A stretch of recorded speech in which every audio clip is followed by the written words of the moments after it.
When I was 8, my mum was actually kidnapped in front of me and my brother. She was stabbed 32 times and left for dead in a cemetery here in Newcastle. I'll just tell the story.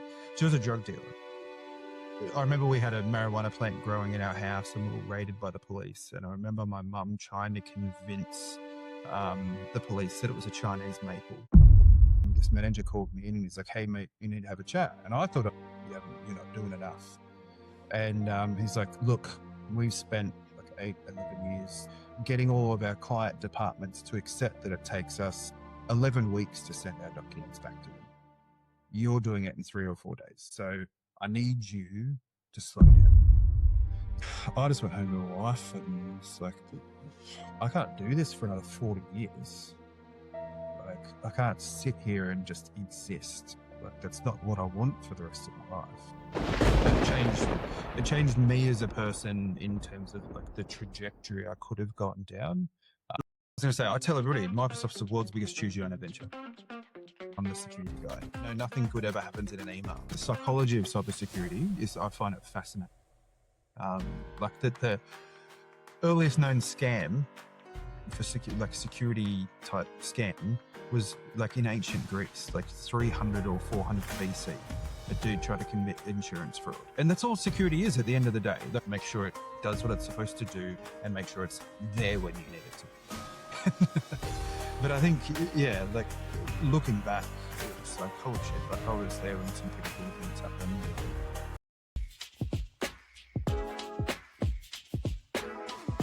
All right, Andrew, thanks for joining the podcast today, man. It's great to meet you. Great to meet you virtually, and yeah, stoked to have you on here. So yeah, thanks for the invite, mate. Looking forward to it. Oh yeah, for sure. So the podcast always starts the same way, which is a question about where you're from. So I guess that's where we're starting again today. Yeah. Where are you from, man?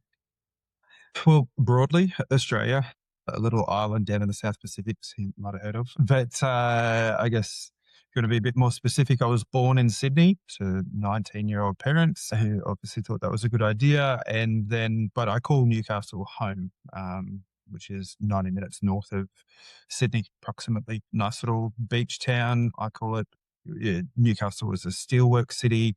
It's a massive port town. It's like the coal mining and stuff from New South Wales goes out of our port. So it's on the up and up. It's sort of been gentrified and much more expensive than what I've just recently moved back here. I left here in 2009 when I joined the army, but yeah, it's much more expensive now than when I left in 2009.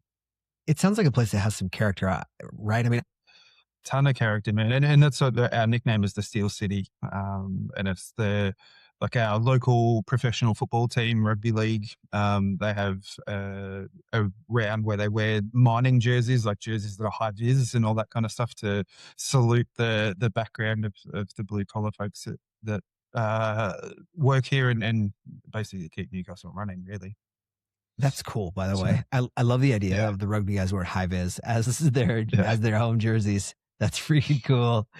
Man. So all right, so it's a Steel City, and yeah. Yes. And do you have siblings, or your parents were like? Yeah. No, this is a loaded. So I'm the youngest of a set of twins. Okay. I tell everybody I'm the little quiet one. My brother's about an inch. And for reference, I say that because I'm 6'3", 6'4". Yeah. Oh yeah. My brother's okay. and my brother's an inch taller than me. And I was sort of the shy and studious one of the pair, and he was the sort of more gregarious, attention-seeking one. Of course. And the overachieving one had the first. Yeah, 3 minutes older. So lots of respect. I'm 45 years old. The amount of times I've been told to respect my elders from my 3 minute older brother in those years is expensive. And 2 younger sisters. We all share the same dad, but my dad's been married a few times. So I have a half sister that's 3 years younger, and then another half sister who's 13 years younger. Brothers are the Yeah. best, right? I mean, and sisters are great too, but I'm just thinking your first conversation about your older brother, 3 months older, just finding every opportunity to just remind you about that. I can totally relate. Look, I come from, my brothers are like my best friends are my brothers, but also like they just know you so well, and they're just going to get anything but yeah, anyway. Okay. So you have a good Anything group they to can stick do with. to get an edge. Oh yeah. Anything. Yeah. The sibling Yeah. rivalry is a real deal anyway. Yeah. All right. So you had there's a crew of you guys around there, it sounds like. And so how long did you stay in Newcastle? On and off, man. Like my dad chased as a kid. My dad chased, I guess, the money and the role. So we moved around a bunch as a young kid. I went to 9 different schools and lived in 2 or 3 different states. And I swore I'd never do that again because we lived in over 50 houses in my time and all that kind of Oh, stuff. man. And then I, without ruining the next part of the podcast, like I said, swore I'd never do it. And then I did the exact same thing to my kids and joined the military and moved every 18 months. So That's yeah. wild. But isn't it crazy how that things happen? I feel like these things that you like, there's certain things I think in like you like swear like I'm never gonna do this, and it's just like I feel like the universe just has a way of reminding you like, look, you're not in charge here, dude. Like, This is yeah. I have some of those things in my life. This podcast isn't about me, but I can definitely relate to that. That's a lot of freaking that's a lot of change. And I'm thinking, look, you talk about moving states, and you're not talking about, like you spent some time in the US, and so states here you could move from Florida to Georgia and be like an hour away, but you're talking moving states in Australia, like that's a serious distance there potentially, and how yeah. you're moving, right? I mean, 10 to 12 hours. Yeah. oh man, 50 different houses. That's hard. So that's, I was going to ask what ages you were at when this all happened, but 50 houses over and 9 schools. It sounds like this was just pretty consistent. You were just moving and moving and moving a lot. Yeah, man. Didn't really settle until kind of my late teens. Yeah, doing the math. So the primary school was, or elementary school for the folks in the Northern Hemisphere, was probably the majority of the moving and the bouncing around. And not to get into too much of trauma dumping, as I like to say, like my mum was probably part of it, but she was I'll just tell the story. She was a drug dealer. Oh, wow. Like actually, like, yeah, yeah. like, whoa, okay. Yeah. And so when I was 8, my mum was actually kidnapped in front of me and my brother. She was stabbed 32 times and left for dead in a cemetery here in Newcastle.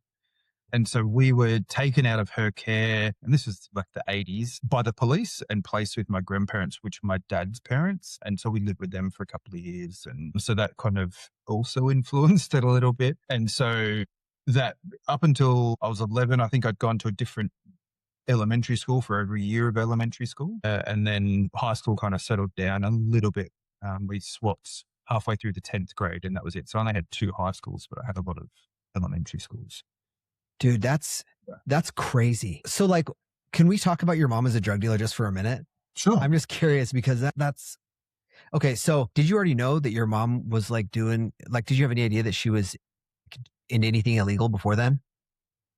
Yes. Like I say no, but like I used to think no, right? Like as a young person, but if I'm honest, absolutely. Like the people that she hung out with were legitimately in biker gangs, and we had drug stuff in our house, and all sorts of stuff.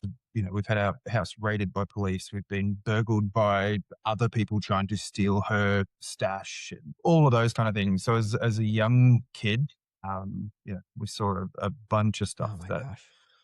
lots of people wouldn't. Yeah, I can only imagine. Yeah. So when you talk about the city being different, I mean, you're not kidding. When you talk about you mentioned how Newcastle is like really different than it was when you were there. I remember seeing. I'm assuming like also the side of the city that you're seeing now is totally different than the side that you were in growing up. Yeah. It's funny, like, because you drive around that part of the can't really, I don't know. You can call Newcastle a city if you want. It's like 400,000 people, but I think that's a decent sized city. Yeah. Yeah. It was, I think it's Australia's 5th or 6th largest city. It might be 7th now because, but anyway. But when I was a kid, like when I lived with my mum, we lived in a city the part that, you'd see in a movie or a TV show where, to quote a Danny DeVito movie, like, you drive through to an 85. You know what I mean? Like, no, people do, like, Yeah, you don't you don't slow wind down. you wind your windows up, you don't slow down. If you stop at a set of lights, you look straight ahead, like, you don't look out the corner, and that was where I grew up.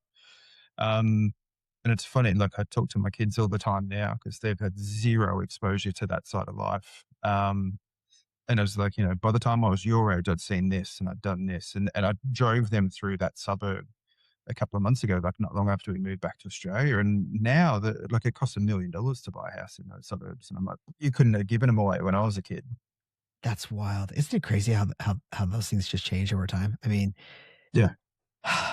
did you ever have like and we can cut this part out if you want, but did you ever have like, if you grew up in like, like a less desirable part of the area, like less desirable part of the city, let's call it. And then you look at, the area that you're in now, like did the area that you're living in now, did it just seem like a different world to you? Like I think about certain times like when I grew up, like 100%.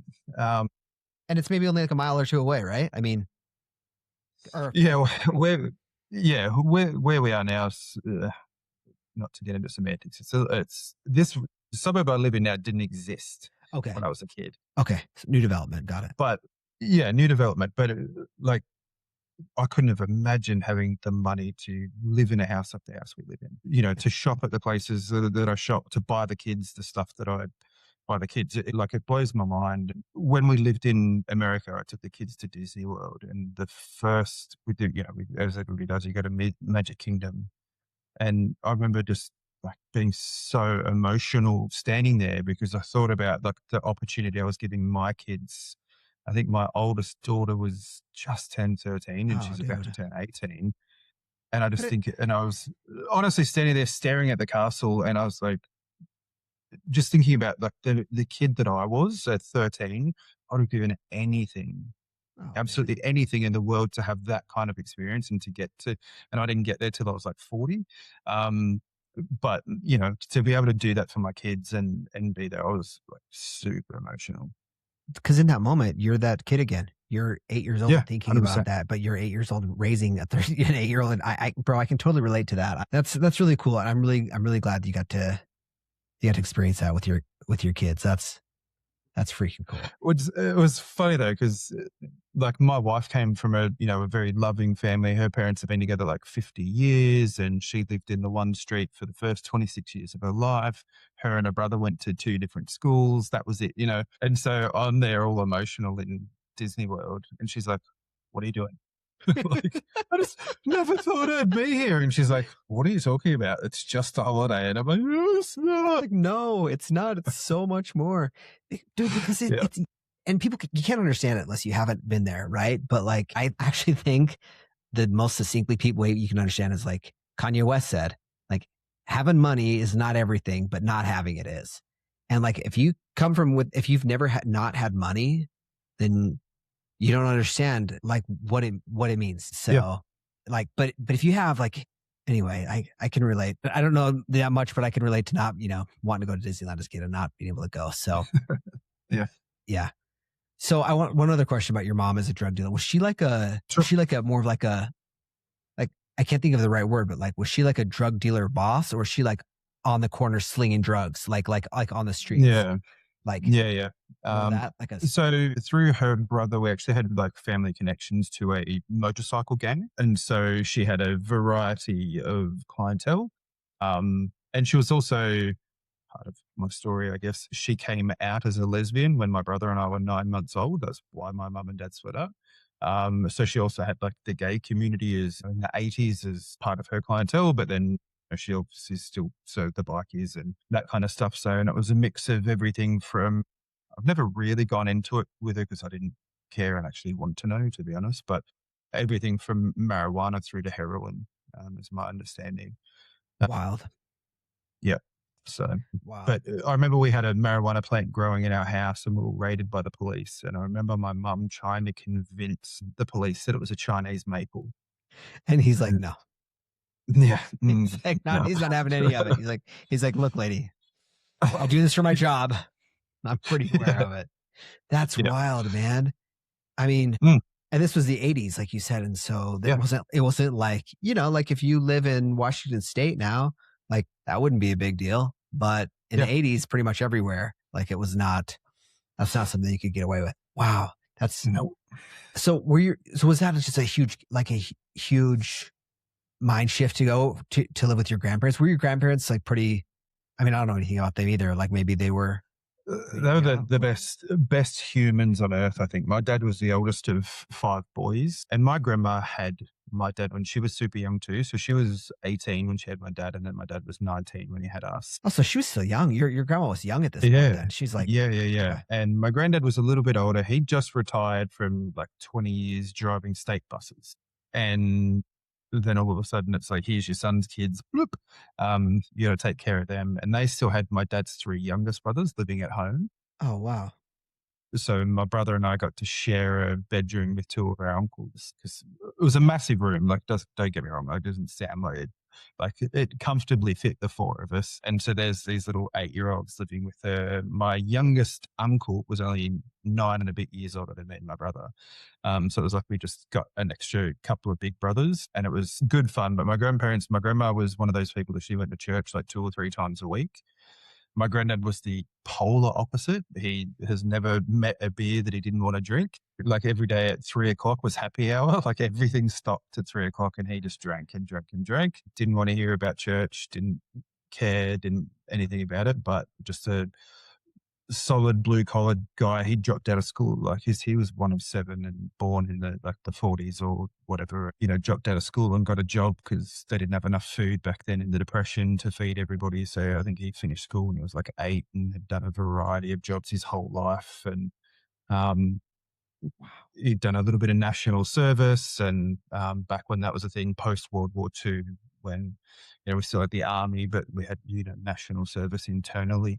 I think before they really sort of started the Army Reserve, so he'd done a little bit of everything, and they just took us in and looked after us. And again, without sort of trauma dumping and making this a big therapy session, they actually, I feel like my grandma and granddad were more parents to me and my brother than my actual parents were. And I think I've said this on a different podcast, but I don't think I would be the person I am today if it wasn't for them. And it wasn't for those sort of couple of years living with them post what happened to my mum, because it changed me as a person in terms of like the trajectory I could have gotten down. And to have that stability after, all of those years bouncing around the first few years of my life, to then just land with these people who lived in the one house for 40 odd years and just nice human beings, just changed everything. Do you think you can that's amazing how that sort of stability you said you were with them for about 2 years, couple years, something like that? About 3 years, yeah. 3 years. But that's a small fraction of your life, even at that time, like, you're 8 to 11, but still like the impact that they had on you in just that short period of time. And kind of the way you described it to me, it felt like really grounding, like they're just these, it felt like just something that was really, I don't know. That's really amazing. Thanks for sharing that, because I think, what, man, something I've learned is, you meet people along the way and you meet them kind of at this place. Like I'm meeting you right now, and you have no idea what people's backgrounds are like, man. You have no idea. You kind of assume like, I don't know, like I think a lot of people assume like, oh, well, maybe let me say it this way. So like if I met you and your spouse, you said she had, a totally different background than you, and I happen to have known your spouse, you would think like, oh, you're probably from a similar background as her. But so you meet people at Microsoft and you think, oh, you probably just have a background like a lot of other people that I've talked with. And the reality is, I think a lot of people that we talk with here, even on the daily basis, like their backgrounds often aren't what you would assume that they are, just because of where they live now or what they are now. It's, man. Well, thanks for going. That's really, really, I bet, freaking terrifying as a kid, but also it's a great story now. It's an inspiring story. Let me rephrase it. It's inspiring now, I think. Yeah. Thanks. It's funny. I'll tell you one more little story about the night my mum was kidnapped. We knew, like, as weird as this is, we knew it was coming. because it had, this particular situation with my mum had gone bad, and it had gone around the little community that these people were coming to get us. So we had this plan of, if it happens, then me and my brother were supposed to go and get the neighbors and call the police and blah blah blah. So it all happened so quickly. And then my brother and I went to the neighbors who they'd heard all the screaming and everything, all kind of just standing at the door. And they were, I honestly wish I could find out who they were. Because I don't remember their names or anything. I don't even really remember their faces, but I remember they opened the door and it was two men, like a nice, I feel terrible saying this, a nice gay couple. And they called the police for us. They took us in and we sat on their couch. And I'll never, ever forget the most surreal thing is we sat there and we watched the Cosby Show while we waited for the police to show up. Which, I mean, that sounds like those guys were just doing the best that they could in the moment. They're like, how do we comfort these two kids? Let's just try to make this as normal as we can. And who doesn't like the Cosby Show, especially in the 80s? And wow. And it was primetime TV, right? Like 7 o'clock at night. So the Cosby Show was on. So let's just sit here and watch this. And we just sat here, and then the police knocked on the door, and then we went out and dealt with that. And it was just like, and I'll never forget, like, the sweaters they used to wear on the Cosby Show. Of course. That's like burned into my brain. Forever, there's like a trigger mechanism. Whenever you see the Cosby, you're like, that's the moment that you're at. Like, that's wow. Thank goodness for good neighbors, man. I mean, that's quite a 100%. They could have just locked the door and be like, this has got nothing to do with us. Not my problem. I just heard what happened. Yeah, that would be, but gosh, that's wow. Never saw him again because never went back to that house or anything, right? Like, oh yeah. Because we didn't really have any possessions to speak of. So when we got left at our grandparents, it was like, all right, cool. Like, this is it. Start fresh. And so, but what I was going to say is it's kind of shaped me as a person from that point on. Like, I look at everything in my life, every decision I've made, everything that's happened to me, and I put it into 2 buckets of things: is a reason or an excuse. It's a reason to do something else or an excuse to wallow, in my opinion, like wallow and not do something. And so I made a choice. I remember being a kid, like sitting in my grandparents' backyard in the days after that happened to my mum and talking to my brother about it. I said, that's never going to happen to me. Never. And so everything I've done since then is like, so I never have to experience any of that garbage ever again. Did your brother feel, and I can totally see how that would be. I've never had something, I didn't have the same experience, but I can remember a few times in my life and certain things that I knew I didn't want to have, like just things from my own childhood. I was like, okay, I don't want this part. And I've heard, I was talking to another guy recently who said, and I really like this. He's like, we're really good at knowing what we don't want and learning that. It's harder to know what you do want. So my question is this, did your brother have a similar, like, experience in that he was like also committed to like, okay, get as far away from that as we can? Or yeah, absolutely. Yep. Okay. Yeah. We both, it was funny because for us, we channeled I had this conversation about something else recently. We channeled all of our anger and, all of that stuff into sport. And we both became like really, really good basketball players and, high level representative sport. And there's a sport called netball, which is pretty much only played in the Commonwealth countries, but we both played men's netball and we, played for state and Australian teams and all those kind of things. So we just channeled all of our, our hurt and our discontent into just achieving at sport and, going off and doing that kind of stuff. And I don't know, it was just, and I was actually talking to my kids about it the other day. It was like every time I stepped on a court, like I was probably the angriest person in the world as a teenager. And I was going on and I was going to dominate whoever was wearing a different color to me. That was, and now the benefit of hindsight as a 45-year-old, I know it came from, I had all of that anger about all of that stuff that had happened to me, but made me a pretty good sportsman. Isn't it crazy how those things turn into, and not even a silver lining, but like those hard things, they ultimately make you who you are today. You never want that. And we also never want those things for our kids, but also I love that you can look back and be like, yeah, this was a terrible thing.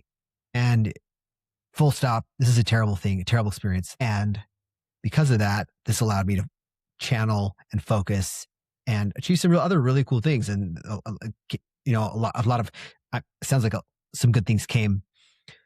Sounds like there were good things that came as a result. Again, not that you'd ever want that to happen to yourself, but yeah. But anyway, so you got into netball, and you just channeled all your energy into that.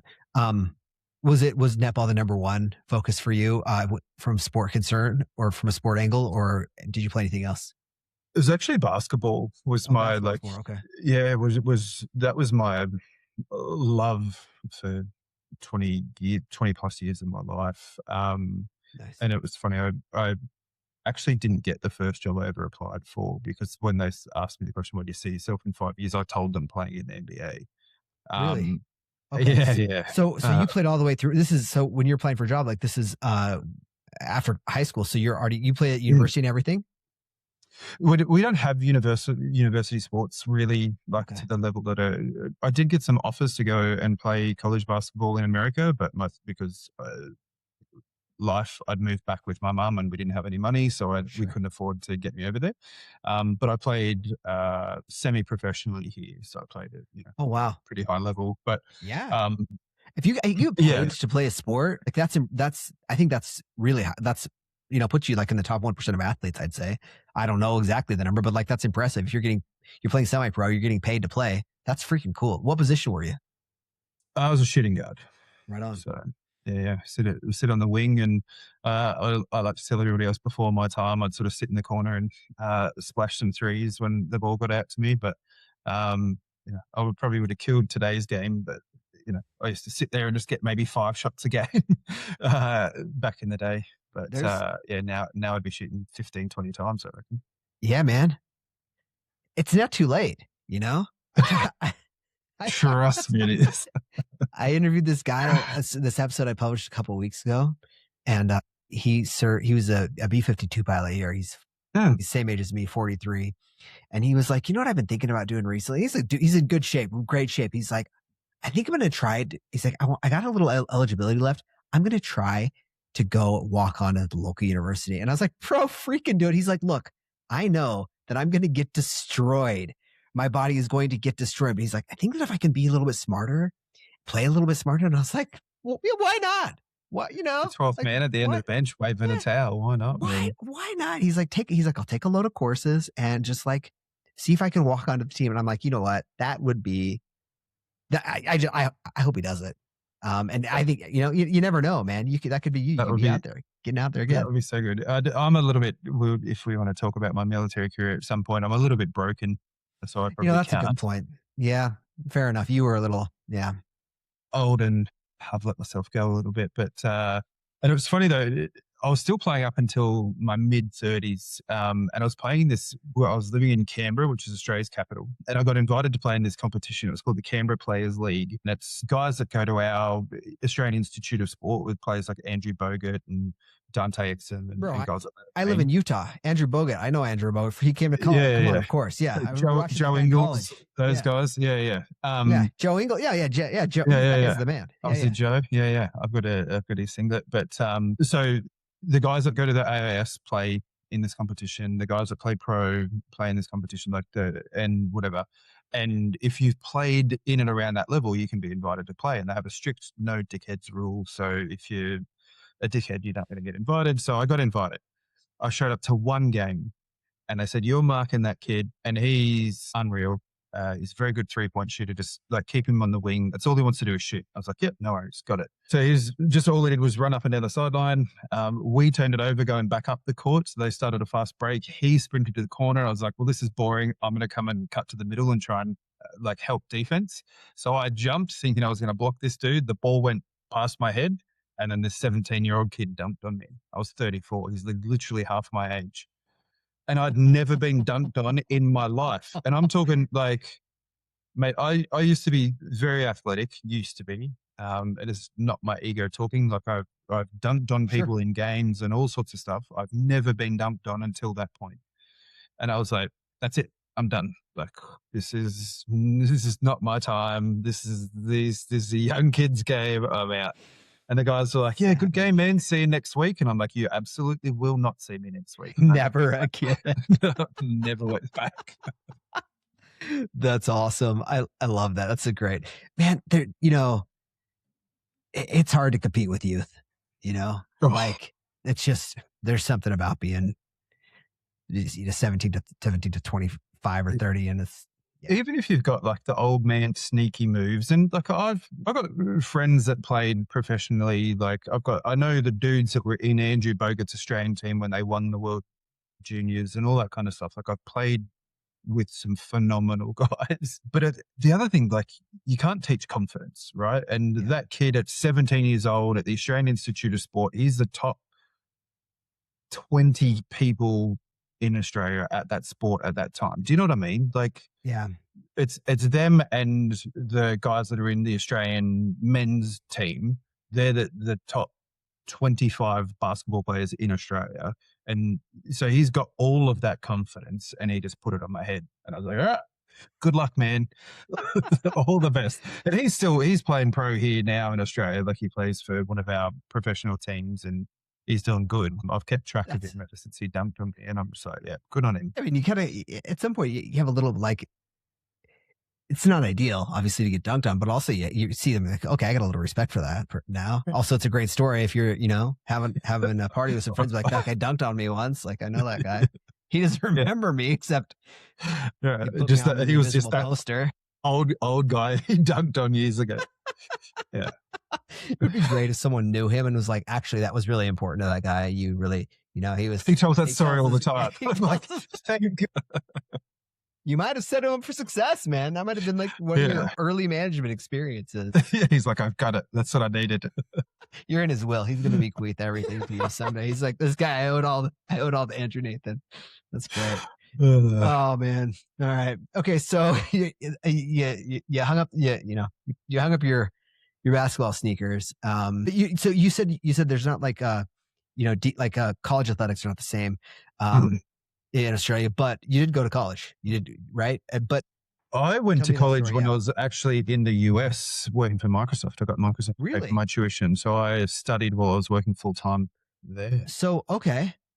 Smart, good, smart on you. That's a great move. I wish I would have done that. Instead, I would have got into I took out student loans, which was not ideal. But anyway, that's a story for another day. So you got Microsoft to pay for your college, which, hey, awesome. But you worked professionally for a long time before Microsoft. And this is something that I was fascinated by, which was you had like I mean, look, I don't know about this, but like on LinkedIn, it looks like you had a good job.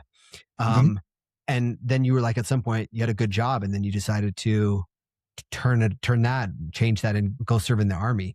So I'm curious if you could kind of talk me through that a little bit, what your job was and how you got into it.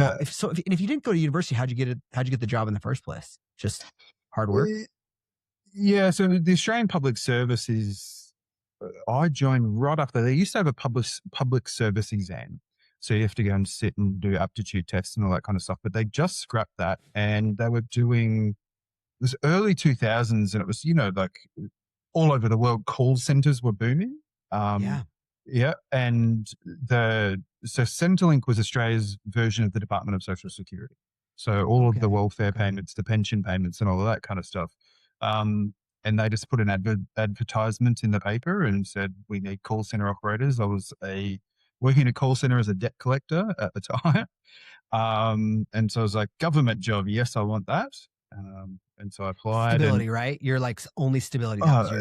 And the benefits, mate, like the 4 weeks personal, like annual leave. And then at the time when I joined, they had 4 weeks of sick leave as well. So you had 20 days of sick leave a year, 4 weeks of annual leave. You got all of the public holidays. It was early 2000s. It was a good salary. I think it was on like $38,000 or $39,000 a year, starting as I was like 21.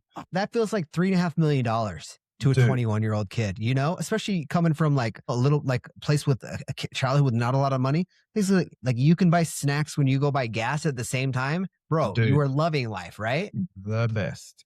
And so it was it. And I got in, and then not to big note myself or whatever, but I like to achieve and push myself, and the public service is not known for that.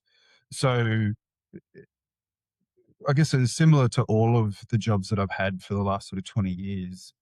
like, I kept just saying yes to opportunities. Like, who wants to do this? And I was like, yeah, me. And all the older people that were around were like, performance-based punishment, you're going to have to do more work. And at the time I was like, cool, like if I'm going to be here anyway, I may as well do something that's fun and that I'm interested in. So I got trained to do a whole heap of bunch of stuff. And then we won't go into, because I was there for 7.5 years or something, I won't go into all of the minutiae of it, but I became an expert in the stuff that I was doing. And because I'd been a debt collector before I joined, I ended up in part of the team that took Department of Finance, Department of Tax, and all of the relevant stakeholders' policy documents, and I wrote them into, I guess, how-to guides and the structure of how we did our business.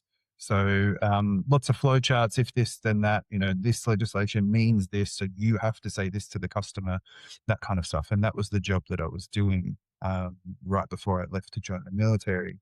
And the key to your question, the why did I leave? I was 27, I think. And so, still fit, healthy and active and, pushing myself to be better and grow and everything. And this manager called me in and he's like, hey mate, you need to have a chat. And I thought I was like you're not doing enough. And he's like, look, we've spent, I can't remember, it was like 11 years, long time, getting all of our client departments to accept that it takes us 11 weeks to send our documents back to them. You're doing it in 3 or 4 days. You're going to make, if your department start talking to all the other departments, then they're going to start asking why we're not doing it in 3 or 4 days. So I need you to slow down. It's like, I don't care if you do it in 3 or 4 days, but then take a long lunch, read the paper, just don't send it to them.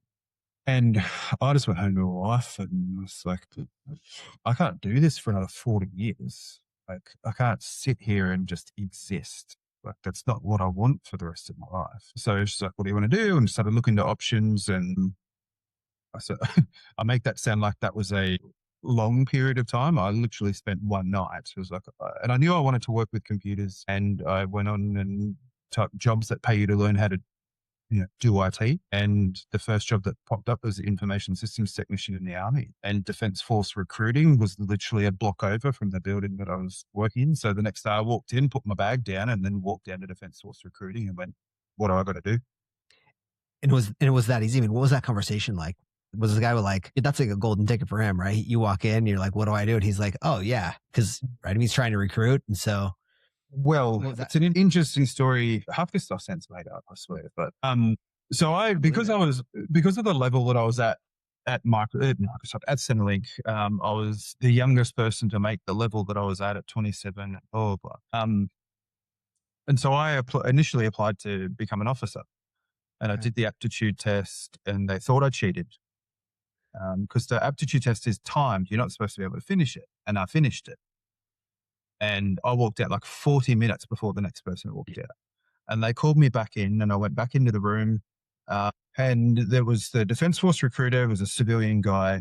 There was a person from every branch. So Australia only has a Navy, Air Force, and Army. Somebody from each branch and a psychiatrist who administered the test. And I said, there was some irregularities with your test. We need you to do it again. I was like, yep, okay, no worries. So I did it again and finished it again. They're like, okay, go and wait outside. And then about 20 minutes later, they called me back in and they're like, you're not supposed to be able to finish that test. And I was like, what do you mean? And they said that test is designed that as it gets closer to the end, the time you have to answer the questions gets significantly less. So you're not supposed to be able to finish it. I was like, oh, okay. They're like, you finished it twice. And I was like, yeah. They're like, we've never seen that before. I was like, okay. So I say that to say, then I got in front of the psychologist for the next part of the testing and everything. And he said, so what have you done with your life? And I was like, I don't know how to say what you mean. He's like, what have you, like, tell me about you. And I was like, well, I played sport for Australia, and I bought my first house when I was like 22. And, I traveled to all over the world. Like, I'd been in places, done things like. And he flips this piece of paper around. He says, see that number there? It was a 15. I'll never ever forget. I was like, yep. He's like, you need an 8 to join the Army. So, okay. So 10's the average, and you need a 12 to be an officer. I was like, where do I sign? And he's like, so I'll ask the question again. What have you done with your life? was like, "Wait, I honestly don't know what answer you want from me." They said, "Well, we lose 50% of the people that we send to the Royal Military College that we think are suitable. No, I don't think you're suitable. I think you're a risk because you've never applied yourself." Wow. What? So he's like, "You've got two choices. You can either enlist general entry and prove that you can live the life and reapply to be an officer in 2 years, or you can go to college, get a degree, prove that you can apply yourself academically, and then come back." And I was like, "Well, my wife was pregnant at the time or had just had our baby, I think." I was like, "Well, I need money, so I'll do the general entry bit." And so then, yeah. Wow. So that comment from him, how did it land with you? Was it like insulting? You're like, man, you don't freaking know me, or was it more like challenge accepted? A little bit of both, I guess. I was probably angry at first. I was like, "This is stupid." Like, Yeah. I have the mental aptitude. And the funny thing was, he actually said that he would have recommended me to go direct entry to special forces. I was like, "Wait a minute, I can't be an officer, which is 18 months of training to, learn how to give orders and all that kind of stuff. But you'll let me go special forces?" He's like, "Oh yeah, because you're sporting aptitude. I think you'd be really good at that." I was Mm, like, "So I can apply myself at sport, and you let me go special forces, but you won't let me be an officer?" It was weird. But yeah, then I took it as a challenge to get in and prove that I could live the life and whatnot. And then I did my first 2 years and realized that I did not want to be an officer anyway, because they don't get to do the cool stuff. So yeah. worked out That's all right. wild. I could see that too. Like how it could be a little bit of both. That makes sense. So, but you joined the enlisted route, but so how come did you not want to do special forces from the get go? At the time, no, because I knew some guys that were in, and that like the stories they told me about, the special forces dudes and how they were never home and all that kind of stuff. And I was just like, "Ooh, okay, like that young family, that doesn't sound sort of great for us." So nah, I'm good. And also, universally, recruiting lie. So when I talk to them about the information systems technician role, they're like, "You'll get posted to one of the big bases, Brisbane, Sydney, whatever, and you run the base IT. So you never deploy. You don't go anywhere. You stay at home and you get to run IT and you learn all of these civilian skills to do IT." And I was like, "That sounds amazing." With a young man with a young family, yeah, why not? You could do a job where I get to stay at home all the time, better all the benefits of being in the army. Sure, let's do it. And then my military career, I think I spent on average 6 months a year away from home. Yeah, that's right. You're not kidding. This is guys, let's tell you whatever to get you in. They're like, it's your Yeah, problem now. man. Yeah. Wow. So, Yeah. all right. So you join up, you do 2 years, and then, but you were doing IT stuff, but deployed 6 months out of the year. And where did you deploy? Can you talk about that at all? So I went to Afghanistan in 2012. The rest of the stuff that I did prior to that, so I enlisted in March 2009. Um, Okay. and then up till sort of April 2010 was all basic training and then employment training. Then I got posted to Brisbane, moved up there end of 2010. And then 2011 we'd done everything I was supposed to deploy to Afghanistan at the end of 2011, but in my infinite wisdom, my wife told me not to. I'm saying that for the record. I went on a motorcycle ride 6 weeks before we were due to deploy and crashed my motorcycle and broke my wrist, elbow, and collarbone. But I guess it was serendipitous. I've told this story before, but I was supposed to be going on that trip. I was going to go out to patrol base with one of my good friends who had gone through. I think I'd gone through Kapuka with the guy, which was our basic training and everything. So I'd known him pretty much my Okay. whole career to that point. And we were going to be out and running a patrol base all by ourselves, and it was just going to be 6 months of good fun. And it was winter over there, so nothing happens in winter because everyone's snowed in, and it's the least sort of risky time because the Taliban don't want to come and fight when there's 6 feet of snow. So I was like, "This is going to be great," and then I crashed the bike. So then I went on the next trip with the next unit from Brisbane, and I got sent out to a patrol base again because I was good at what I did and a mature soldier, but they sent me out with a guy who was an absolute spanner of a human being. And both me and the infantry company I was at the patrol base with called my headquarters and said, "Get this other dude out of here." But they thought because I was just a private level soldier and he was a lance corporal that I couldn't control him. So they took me out instead and sent a corporal out. And this is the serendipitous part, because then get back to the main camp in Tarankia, did some stuff with the Special Forces guys. I did a version of what they call barrier testing. So that's sort of they teach you a bunch of stuff. Then they make you go and do like 4 hours of PT, absolutely smash you.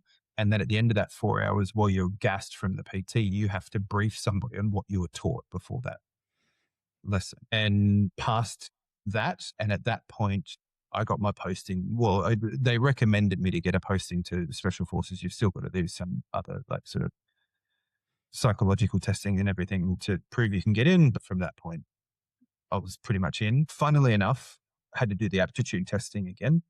Did very well. And then the psych said to me, have you ever thought about being an officer? I was like, don't you start. Don't do it. No, not fall for that game again. Do you remember what they tested you on? Like what, like one of those tests was? Yeah, it was actually Hyper-V. Oh, really? They were the only part of it. At the time, they were the only part of the Australian military that that were using virtualization. So they taught me a bunch of stuff about Hyper-V and VMware and stuff. And then, I had to brief that back.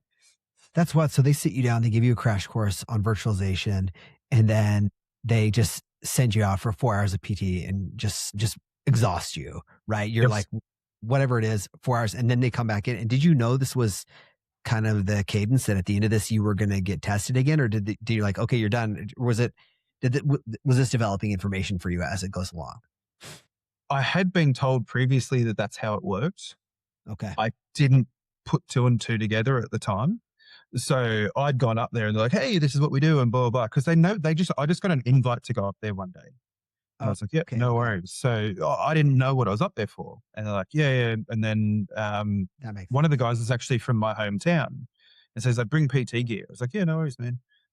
Sure. We just thought like, because you're in Afghanistan, everyone just does PT, right? Like if you're not at work, you just go and work out. You're a workout. It's like, yeah, no worries, whatever, man. Like, let's do it. And then they spent, 90 minutes, 2 hours teaching me about Hyper-V. And I was just like, yeah, all right. Like, holy shit, this is a lot. And like, you might want to take some notes. I was like, okay, writing stuff down in my little notebook. Like, whatever, man. Like, okay, like nerds. Like, I thought it was just coming up here to have a look at your kit. Like, whatever. Let's go and do PT. And then they just hammered me. And I was like, all right. And then they come back and I'm like drinking water and they're like, no, you got to go and tell the boss. And I was like, what do you mean? And like, you got to go tell him what you learned. I was like, what? What do you mean? So yeah, I had to go and brief and whatever. That's and it was, yeah. So your job before that, before this first test, you were already like, did you already have like a baseline level knowledge of technology in general, or were you working with technology? Yeah. Okay. So I was an information systems technician at that point. So router in, and we'd done like CCNA and VoIP and Cisco VoIP and all that kind of stuff. And I was a Lotus Notes administrator. So show my age a little bit. Server 2003. Windows XP all over it. Everything was physical for us though in regular army. So, if we wanted everything that we deployed had its own server. So if we went out about, then we took lots of stuff with us. So I knew enough, but that was the first time I'd ever seen virtualization. I was like, oh, wow, this is amazing. Like this one box runs 27 things. Oh my God. Which it was at the time. I mean, virtualization is still a great technology, but but that wasn't your, I'm guessing it wasn't like, okay, well, you passed this, you did this first barrier test and now you're in. After that, there were several more steps in your military career to get ultimately to where you landed, I think, right? Or was that it? Am I totally wrong? Yeah, so you have the kind of in the Australian military anyway, you have the choice to go and do like full-blown selection where you're going to become a shooter. And for lack of a better term, right? You're going to become you might hear the term operator or whatever. Or you can get to the point that I got to and just stay and retain your trade. And so I didn't really have an interest in being a door kicker. Like I'm 6'3", 6'4". Like I'm a pretty big target. Like I don't really want to be kicking in it indoors and be like, hey man, here I am.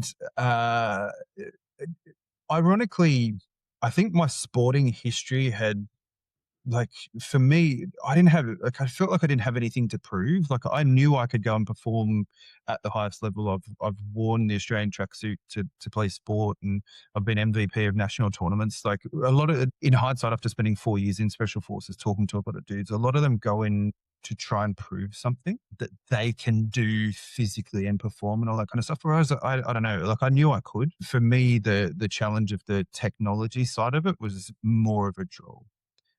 And don't get me wrong, like the guys that I've got friends who've gone and become shooters, they're fantastic dudes, and some of them are some of the smartest people I've ever met. Like there are dudes in there that are like PhDs and masters and all sorts of stuff. But like, wow, that's their calling, was like they wanted to go and do that. And I just didn't have that in me. But yeah, I love the technology side of it. So had to do some more psychological testing, and obviously the fitness side of it, you have to maintain a certain level of fitness. And then to get in, there is a pass fail special forces signaler course you have to do. And it's a 3-month course. It's all day, every day, 7 days a week for 3 months. And at the end of it, you do get tested on every piece of special forces signaler kit.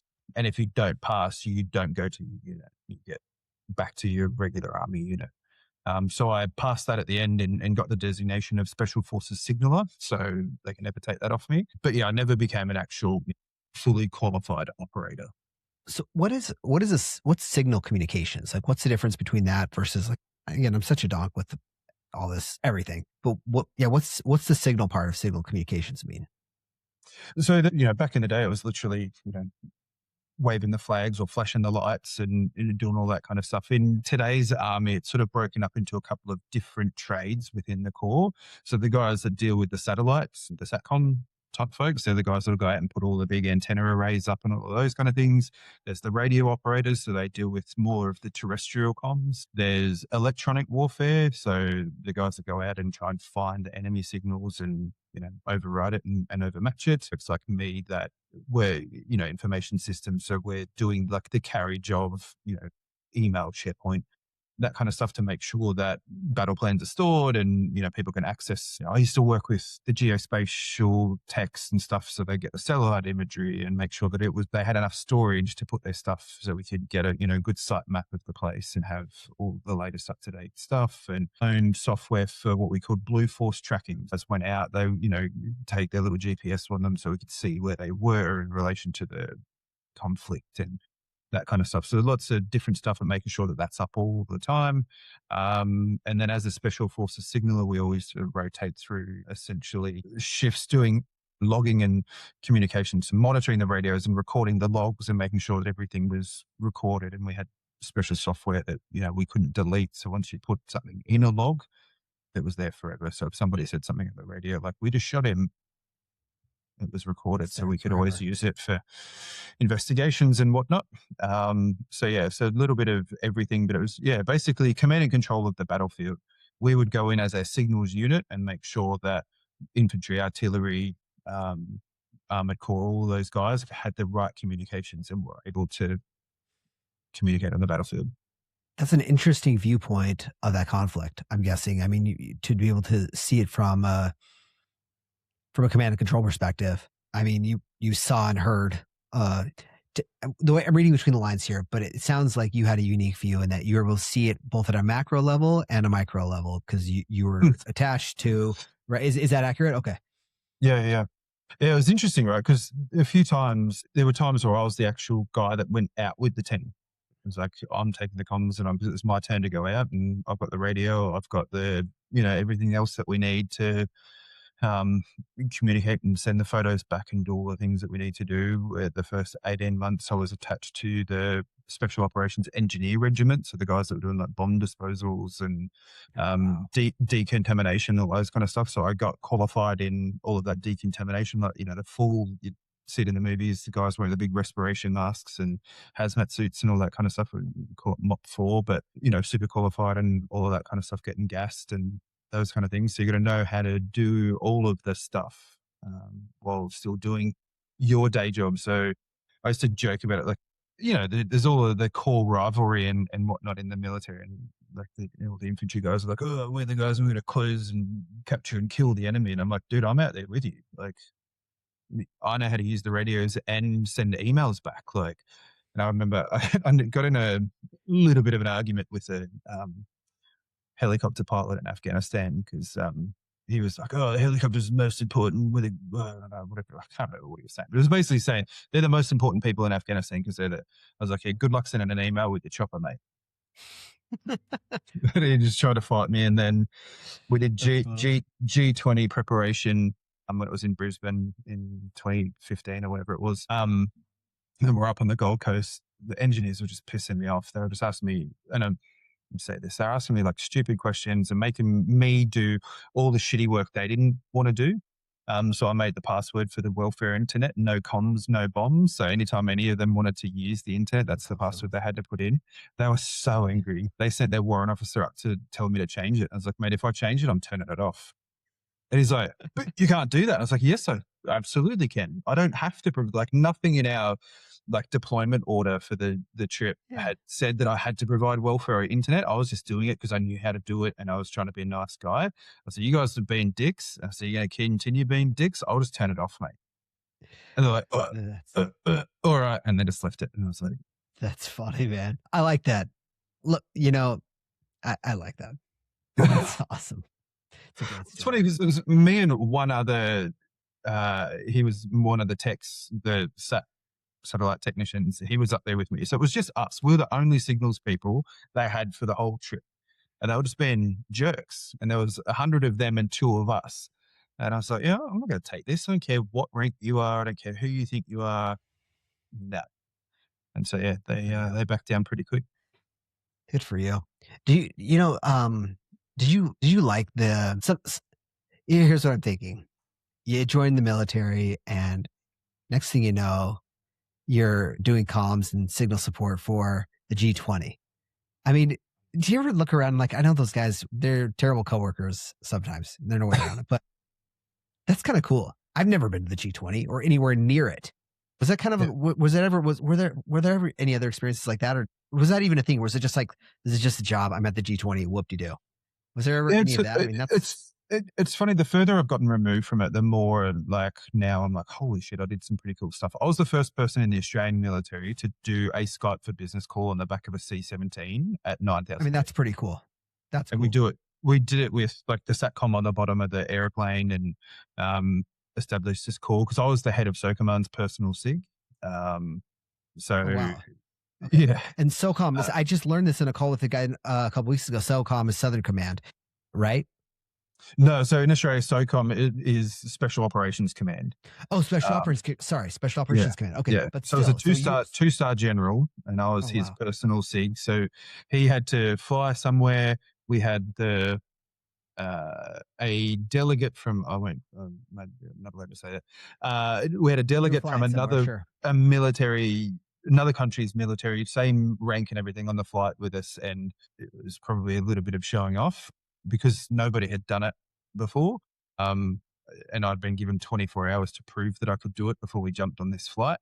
And yeah, we did it. So we were flying from A to B, and the boss got to call in, and I actually give the okay to kick in a door and shoot someone in the face, which was pretty cool. And then I got to meet at the time the Australian Prime Minister and that kind of stuff because who I worked for in the job that I got to do. So I was in some pretty important rooms, and at the time I was like, to your point, I was just like, oh man, I just want to go home. Like, I've been at work for 40 hours like straight. Like, I just want to go home and see my wife and kids. This sucks. They're all so boring. We all know what they're going to do. Like, can we just say yes and I can go home? Like, but I think, like looking back, it's like, holy shit. Like, I was there when some pretty cool things happened, and that's cool. Work with some really smart, some really intelligent people through some, like I was running our network operations, like the Special Operations Network Operations Center when MH17 was shot down in Ukraine. And so I was their head geek, which is the nickname for my trade in the army was geek. And so we were having 185 intrusion attempts an hour. Russia were trying to get into our kit for the guys that were in Ukraine. What I don't know what MH17. Oh, it was the Malaysian Airlines flight that was shot down by Russia in Ukraine Yeah. Okay, in I like do remember this now. 2015. Okay. Yeah, it was just after or just before the MH370 went missing in the Indian Ocean. Right. Yeah, and so we had dudes on the ground. Actually, there's one of those is a funny story. Like, you see all the weird stuff like the is it was it the Navy SEALs movie with Charlie Sheen where he like jumps off a bridge out of the moving car and stuff? Yeah. So yeah, so you think that's like made up, but those dudes are like wild cowboys, man. Like they obviously make it to where they make it because they're a very special type of driven person, right? Like, but they're also pretty loose cowboys sometimes. And so we had a few of them get spun up and sent to Ukraine. And one of the dudes, I'm sitting there at work and literally his piece of kit opens up in Ibiza. We're like, that's not Ukraine. And so we ring him like, hey, bro, what are you doing? He's like, I'm in Ukraine. No, you're not. And he's like, yeah, I'm in Ukraine. You're not. You're in Ibiza. He's like, no. See, I stopped in Greece on the way here and that's where I bought my SIM card. So probably what's happening is the SIM card's routing through Ibiza. So no, I'm definitely in Ukraine. I was like, that's a cool story, man. But your kit has GPS in it. And so I know you're in this hotel in Ibiza right now. So pack your shit up, go to Ukraine. He's like, yeah, no worries. I'll be there tomorrow. That's wild. That's funny. I'm So sure he's he's just like, thinking like, I can totally get away with this. It's not. yeah, I'll spend a couple of days in Ibiza, then I'll go to Ukraine. It'll be fine. No one will know. I was like, come on, man. Like, what are you doing? And he's like so casual about it. No, I just bought my SIM card in Greece. Yeah. It's like a VPN or something issue. It's weird. Yeah, man. You wouldn't understand it anyway. Yeah. You know, like no worries. No, don't worry about it. It's fine. And you're like, bro, I put the GPS in your kit. Yeah. Oh, that's funny. The piece of kit you have has a GPS in it. I know exactly where it is. That's funny, man. But it's funny, right? Like, and that's kind of how I ended up in security. I didn't realize I was doing security, but it was just part of how we did our job and all those kind of things, right? It just is what it is.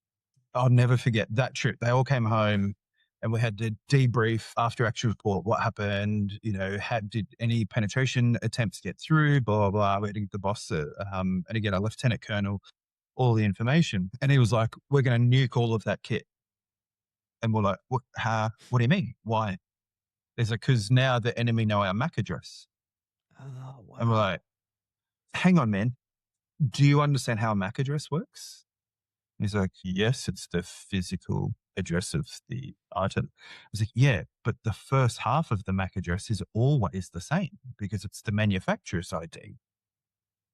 So if you want to bin those 6 things that have been in country because they've been detected, we have to bin all of them because they all have that first half of the MAC address. So that's a $200 million decision. And he was like, we'll think about that.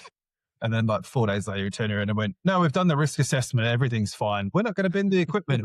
Yeah, good choice. That's wild. Like from a security perspective, like perfect world scenario, would that be the ideal thing to do though? To just trash those things? I mean, is it that big of a risk to have your MAC address known?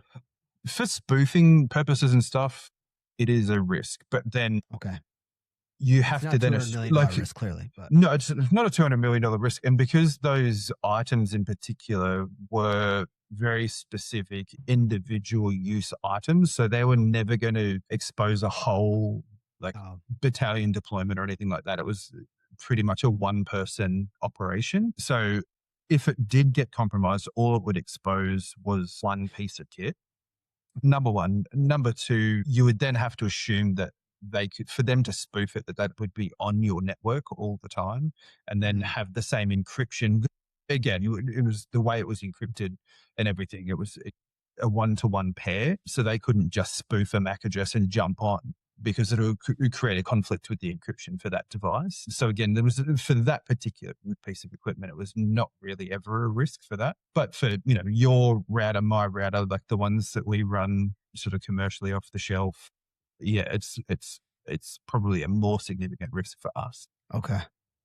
That's interesting, man. Yeah. Okay. Thanks for going off that little small rabbit hole with me for a second.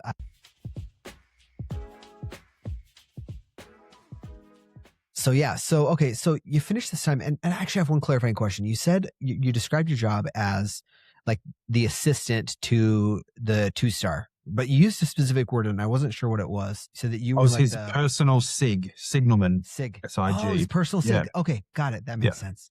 His personal signalman. His personal SIG. Okay, cool. Australian shorthand. Hey, thanks for that. I mean, it's actually Yeah. completely logical. I just didn't know it. So, Yep. all right. So your personal his personal SIG. So you're really close to them, and that makes perfect sense. All right. Yep. So how long did you stay there, and then ultimately, what was the mechanism for moving out of the Army? So it was funny. I was a private level soldier for 7 years, and I dodged promotion courses. Like anytime the boss tried to send me on one, I'd be like, no, send this guy. He's better, blah, blah, blah. But I kept performing at a super high level. And at the end of my first year in Special Forces, my boss said, you're performing at too high a level. You can't keep dodging these promotion courses forever. You have to go and do them. I was like, oh man. And so that was kind of like, he's like, I want to promote you. I want you to be a corporal. So you have to do it. Okay. And so there's 3 courses that you have to do in the Signals Corps to get promoted to corporal. You have to do Subject 1, which is the all Army one. You have to do Subject 2, which is the all Corps one. In Signals Corps has to do it. And then you have to do Sub 4. Don't ask me about the numbering, which is just my trade specific one.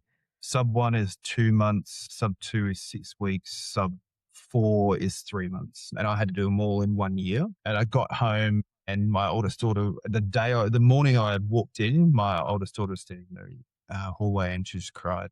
She said, "What do you always have a job where you have to go away all the time?" And I'd always said to my wife, when the kids have had enough, that's when I'll get out. And that was it. So that was early 2016. I started the process then of reaching out to some recruiters and trying to get out. And it was funny, man, because the military is, I'm telling you, it's like a gift and a curse. Like, it teaches you a lot of skills. It puts you in environments that will test. Like I said, I've done a lot of sport and everything, but I've still got, mightily tested in terms of, resilience and all those kind of things. But they tell you from day one, and it's kind of indoctrinated into you, that you'll never succeed outside of uniform. Like, you'll get back in. Like, and so you lose a little bit of, I guess, civilian confidence. Yeah. And so, I sent the resume off, and I'm like, I'd just like to get a job. Like, and I said to my wife, I said, my goal is to get a job doing IT somewhere on a help desk. And then I'd like to be able to then maybe one day work for HP or something. Okay. Because they were a pretty big service provider, right? Yeah, still are. That's right. And that's not a bad guy. Big, like HP's a great company, but I could. Yeah. That's what I thought my progression should have been. I'd get out, work for a small little IT company, and then work my way up to getting to HP, because that's who I thought it was. And then this recruiter was like, I think you'd be great for these jobs at Microsoft. And I was like, all right, sure. And so initially, and because, I had a clearance and whatever else, but initially, it certainly does. But it's also not like a magic, it's not like a magic, magic pill. Like, it's not like a free pass to Microsoft and you have a clearance. Like, you stuffed out of the technical and every other aptitude. So keep going. Yeah. But, it certainly opens doors, right? And so initially I thought I was just going to go in and be a consultant and like contract to Microsoft, and they just put me in somewhere, and, I'd be a V-dash or something. And then I got I think it was my second interview, and the recruiter called me, and I had 5 interviews with Microsoft with 7 different people over those 5 interviews. And I think it was the second one. He's like, they want you to be a Premier Field Engineer. I was like, and I don't know if you've ever Googled Premier Field Engineer, but in 2016, there wasn't a lot of information about what is a Premier Field Engineer. I mean, what do they do? Dude, probably even internally at Microsoft, not that many people know what a Premier Field Engineer is. No. And then I found a thread on Reddit, and it was like, oh, the Premier Field Engineers are rock stars. They know everything. And I was like, that's not me. And I'd even referred to myself in one of the interviews as SPAC filler. I was like, you just point me at a hole and I'll go and fix it. And they're like, okay. And then I got out. I was like, why did I say that? But yeah, they offered me a role as a premier field engineer, and I started as a platforms engineer, which is everything on a server. Which sounds simple, but there's like a lot. And I was super overwhelmed. I'd like to, if I want to make sure I even for myself, and I think this might help others if they're hearing it, what a premier field engineer is. So my understanding of it is basically this, and please correct me where I'm wrong. It's been a minute. It's at the time there was the two sides of service, right? There's the consulting side, and then there's the support side. So the consulting side is new deployments and things of that nature, customization, and then the support side would be break fix and really, really deep expertise for existing problems that are there. So as a premier field engineer, I think that your job would have been within the area that you described to be just the deep technical expert within that area. So if there's a random something that comes out and a customer has a problem that they can't figure out or solve or needs some expertise within a specific area of this technology, like sometimes even more than the product group, that you would be the person that they would call. And then you would kind of show up and help them either virtually or in person to solve this specific area of their technology. Is that pretty accurate? Yeah. Okay. I had a partner explain it to me once that they used MCS, or the consulting side of the business, for risk transfer. And they used premier field engineering for when they needed a problem solved. I like that a lot. That's a way better way to explain it. Yeah, I would have explained it more like you until he said that to me. And he was complaining when they converged consulting and premier field engineering. He's like, you've taken away the cool part, because we all then started getting called customer engineers or something. He's like, you've taken away my rock stars, and now I don't know. You were all the same to me, so I don't know if I'm going to get a rock star or if I'm going to get somebody a risk transfer person. That's a good point. And so he was complaining about it. So yeah, to that point, I was supposed to know everything about Windows Server. And which is like a giant product. And you're not talking just like Windows Server 2003 or 7, like all Windows servers across time. All of them. What? And so I started in the 3rd of October, 2016. 20th of December 2016, I said to my wife, I've made a massive mistake. I have to get back in. Like, I don't know what I'm doing. You mean get back into the military? You were like, yeah. Wow. Because my first ever one-on-one I had with my manager, and he's now a really good friend and like a confidant, and I go to him and I talk to him about all sorts of stuff. We have a great relationship. But I remember my first ever one-on-one with him. I said, what do you want me to do? And his answer was, what do you want to do? And it was like that episode of The Simpsons where Homer's brain, you hear it stop down the stairs, slam the door on its way out. That's my brain did that. I was like, I don't understand, man. Like, just tell me what to go and do and I'll go and do it. He's like, no. If you tell me that your goal is to take my job, if I don't help you take my job, I've failed. And I was like, and so I just couldn't compute. It's hard to understand that at Microsoft until you've experienced it, right? Until people say, I remember when I joined and people said, you own your career at Microsoft. And I'm kind of like, okay, whatever that means. And it takes like probably several years until you actually understand, oh, you really can do anything. Yep. If you like it, go ahead. I was going to say, I tell everybody, Microsoft's the world's biggest choose your own adventure. Yeah, I love that line. Yeah, I think that's like the perfect line. It's so true. It just is. Like, you turn the page and you're like, my choice today is I'm going to go to Azure Engineering or I'm going to go to the CSU. Like, neither choice is wrong. Like, you don't know what's going to happen until you get to the next page. You might fall off the cliff, but you still get to make the choice. And it's a huge organization, and nobody will stop you doing. And that's the best and the worst part of it, right? Like, if you end up in a good organization with a good management structure, they'll help you do anything. And that's how I ended up in the US, right? Like, I joined Fast Track for Azure, which was Azure Engineering, after a few years being let's go back. I was struggling at Microsoft when I first joined. Then I went away on vacation. They let me have, even though I hadn't been there very long, they let me have 2 weeks over Christmas and blah, blah, blah. And then my manager rang me. I think somebody had backed out of going to Tech Ready, which is Microsoft. For those who don't know, it was Microsoft's like internal technical readiness conference for like the field. It's like a party with some education involved, though, right? Dude, yeah, drink so much alcohol. But anyway, it's maybe that's why they cancelled them all and you can't. They're all virtual now. But maybe I ruined the budget.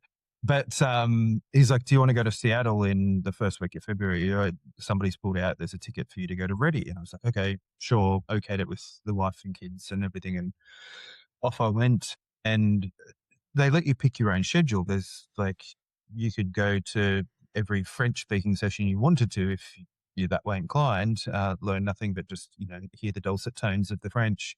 But I chose, all of the sessions I chose were security sessions. And for the first time in my, at that point, 3 or 4 months at Microsoft, I wasn't the dumbest person in the room. When they asked questions, when I showed examples, I knew exactly what they were talking about. I was able to challenge a couple of things, and I was like, "Oh man, this is great. I get it."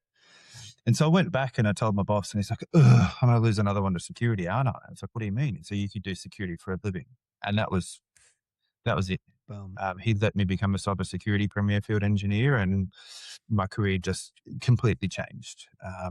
So much so that he told me at my rewards conversation that year that I achieved in 9 months what he thought would take me 18 to 20 to 18 months to 2 years to achieve. That's got to be really good for you mentally too. I mean, to go from, you mentioned that you were kind of struggling to find your place, and then being like, look, it's not me. It's just, I was just in the wrong place. Like, it was just, it's not like I'm not cut out for this. I'm just not cut out for this spot. So, and to have that manager who backed me and let me go, he's like, "Yeah, cool. Like, I need a platforms guy, but if you're going to succeed at security, go and do security." And he's actually recently written me a review, your reference for another job. It's one of the nicest things that anybody's written about me, but he just said like my dependability, and that he knows that if he gives me a task, it will just get done. And that he would rehire me in a heartbeat. And I haven't reported to him since 2018.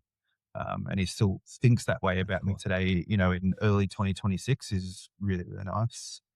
So he was huge for my career. He taught me how to think Microsoft. I'd go to him with a problem, and then he'd be like, "Have you thought about this?" And I'm like, "Damn it, no." And I'd go away. And then I'd come back, and the next time I'd go, "Well, I've thought about this and this." And he'd be like, "Well, have you thought about this?" I'm like, "God damn it." And I'd go away and come back. And then in the end, I got to stop going to him because he showed me how to like troubleshoot the Microsoft way without telling me that's what he was, you know. And so I was able to take that with me through the rest of my career at Microsoft, and it got me, almost 9 years before the layoff. Man, having a good mentor like that who can really teach you that way of how to operate in a specific environment like Microsoft is invaluable. I've had a couple. I had one of those in all of my roles, and man, it's just, hey, I owe a lot. I can think of those guys specifically by name, and I just think, I owe a lot to those specific 100%. people. It's really neat. Yeah. So then I got into, Fast Track for Azure, and I told them I don't want to be an Azure person. Like, and Fast Track for Azure at the time was being built to accelerate customers into Azure. And I was like, "You guys have got enough people doing Azure. I want to do Azure security because I don't think anyone's doing Azure security." They went, "Yeah, great." And so I built the security practice for them, and they ended up saying yes to me moving to the US, and I ended up becoming the America's lead for security for Fast Track for Azure. And I went from a lowly level 59 premier field engineer to a level 65 people manager in the US in about 6 years. So I did all right. That's an amazing, look, for anybody listening, that's an amazing, amazing, amazing progression within Microsoft. Right. Like in 10 years or any years, that's exceptional. I mean, that's nice work, man. That's really, really well done. I have a question for you about, so you developed the Azure security practice. Is that what you said? For Fast Track for Azure, yeah. Azure security. Okay. I want to ask you like a little bit of if you, like put yourself in the position that you are in your career right now, and then imagine, this is what I bet it would look like to build a practice at Microsoft. But think about if you don't have any experience at Microsoft. And then think about what that process actually looked like to you. Did those two things line up? Because here's what I'm thinking. Microsoft, for being the organization that it is, there's still, you used the analogy of cowboys earlier. There's still a lot of cowboying that goes on when those new processes get set up or that new organization gets set up. Was there any of that involved, or was it? It was the really good thing about it was they kind of treated it like it was a startup. And so when I first joined, I can never remember. I was either employee number 99 or employee number 100. I can never remember, but I always claimed that I was in the first 100 people into that org. And we ended up at nearly 500.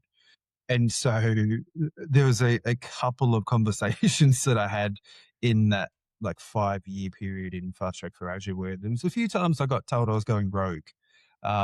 Because I was kind of the cowboy. Like there was no guardrails.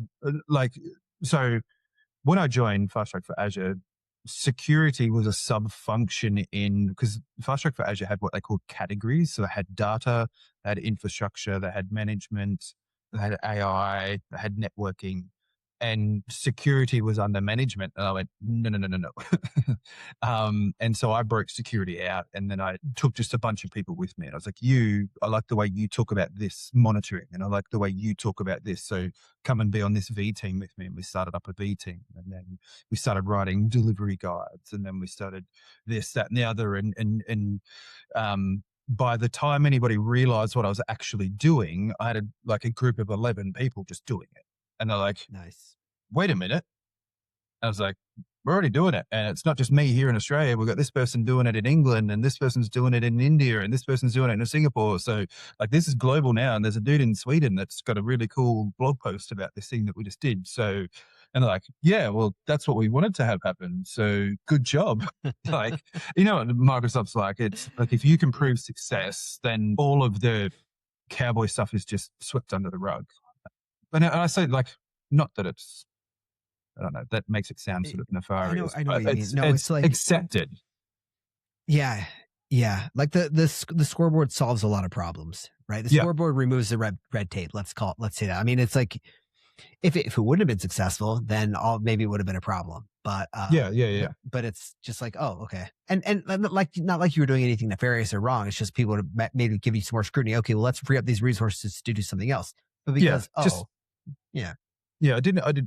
use the old sort of militarism, or I think everybody uses it, right? Like I didn't ask for permission, I asked for forgiveness. And by the time you're asking for forgiveness, it's like, I'm really sorry I did all of this thing that's generating, like we only accounted for like Microsoft Sentinel, Azure Sentinel, whatever you want to call it, the SIEM product that Microsoft developed. Our Fast Track for Azure customers only accounted for 11% of global customers, but we accounted for 42% of the data ingestion. And it was at that point, and at that point, it was a little bit over $500 million worth of ingestion. So it's like our 11% of customers are, $200 and something million worth of ingestion. Like, you're welcome. And they're like, yeah. How do we do more of that? And I was like, yeah, you're welcome. And so, wow, it changed. Were you like only targeting like government entities and like the Forbes 100, or why was the ingestion so high? This is a loaded question, man. Like, that's okay. No. It's I've had this conversation a lot of times. Like, I look at security as personally, and how I taught all of the engineers to work with me, as a business function. What are you trying to do with this tool? Like, obviously security is the answer, right? Like, awesome. But like for Sentinel in particular, what are you trying to prove? Like, what do you need to see? Who needs to see it? When do they need to see it? Because the biggest problem I found with Microsoft, and I presented this point of view at an Azure Core MBR to lots of important people that got me in trouble. The Microsoft sellers thing, just tell customers to turn it on and dial it up to 11 because they want the ingestion. And then it all gets turned off because the customers get a $60,000 bill for a month and go, everything's red, this is off. So what we did was solve the business problem. What are you trying to see? When you need to see it? Who needs to see it? We showed customers how to do that, and then they ingested more. And it sounds trite to say, but that's as simple as it was. Like, what are you trying to do? What is your why? And then we'll help you solve for the why. And that just helped customers, and it helped them with all of their security things that we did, whether it was Defender for Cloud or Sentinel or just a secure deployment. Just understanding why and what the motivation was helped us speak to them in their language, which just made them spend more. It's crazy how, taking a customer centric approach, which is what you did here effectively, like you're just focusing on helping them get what they needed to be done and, trying to solve for their problem as opposed to your problem worked out really, really well. I think It's that's a funny though, solid piece because of. sorry, you It's go. funny what? No. No, I was going to say, like, I had so NSAT and NPS. So satisfaction with me is NSAT. Satisfaction with the platform is NPS for people that haven't been with Microsoft Okay. or listen to that kind of stuff. Mine was always perfect. And so I had my skip manager put a one-on-one in my calendar and he's like, Andrew, I want to talk to you. And so, yep. He's like, how come your NSAT is 200 and your NPS is 100? So what do you mean? And he said, well, typically if you get a 200, we'll only see an NPS of 80. There's normally a 120 point delta. Like they can love you, but they still don't love the platform. And I said to him, the answer I gave you before, look, I care about the customers. Why? And so I don't even talk about the technology until I understand what it is that they're trying to do. And we could be 3 meetings in before we get to that aha. And that's when I then tell them about the technology and everything. And by the time I leave, I've taught them to fish so they can use the platform without me there. They know what everything does and how to do it and blah, blah, blah. And his answer to me, and I'll never forget, well, we can't teach that. Why? I'm sure that was your question too, but He's like, no, we can't get the other engineers to deliver that way. Oh, you were saying, I see what you're saying. He's saying, I thought he was saying that you can't teach. Okay. What he was saying is when he's saying we can't teach that, he's saying we as Microsoft can't teach our other PFEs how to do this. Yeah. First thought what you were saying is we can't, I thought he was saying, Andrew, you can't teach that to our customers. No. Okay, no, saying that we couldn't make other Microsoft engineers do that because. I mean, yeah. I was like, why not? Like, it's simple. Like, why are you here? And if you answer that question, everything else will be better for the customer. And he's like, yeah, but the other engineers aren't going to work that way. They're too focused on the technology. And I was like, but isn't that your job to? Yeah. What are your thoughts on that? Like as a leader though, like you learned that skill somewhere, right? So do you think that's accurate that you actually it is a delicate balance because you have people that are heavily technical, but I mean, I don't know. Do you, I have an opinion, but this is, I guess, and I think my opinion, to be perfectly honest, is part of the reason why I ended up where I ended up and getting laid off. If I'm brutally honest, when they ran the rule down the who are the names, because I looked at what we did as, yes, we're IT professionals, but at the end of the day, it was a customer service business. So, and that's how I came at it. Like the rest of it is important, but if you can't talk to the customer, you can't help the customer, you need to go and be in a different team. Microsoft has plenty of, I'm still using we, it's been almost a year. It's hard, man. There's lots of internal teams that don't have customer facing work. And if you don't want to talk to customers, go and be in that team. If you don't want to understand the customer, go and be in that team. Like there's plenty of work for you to do. And I used to have those conversations all the time. And I used to get frustrated because I would go into, as a manager, I'd go into like rewards conversations of like, oh, this person's great. And they've written this and they've done this. And I was like, yeah, but like no one wants to work with them because they're not a nice person. They're not collaborative. They don't bring other people with them. They don't actually solve the customer's problem. They just tell the customer that the customer's wrong and hang up. So they've written 15 blogs for the product group and the product group think they're great, but our customers hate them. Yeah. So why are we promoting them? I was literally in customer experience engineering. That was the org I was in. Yeah.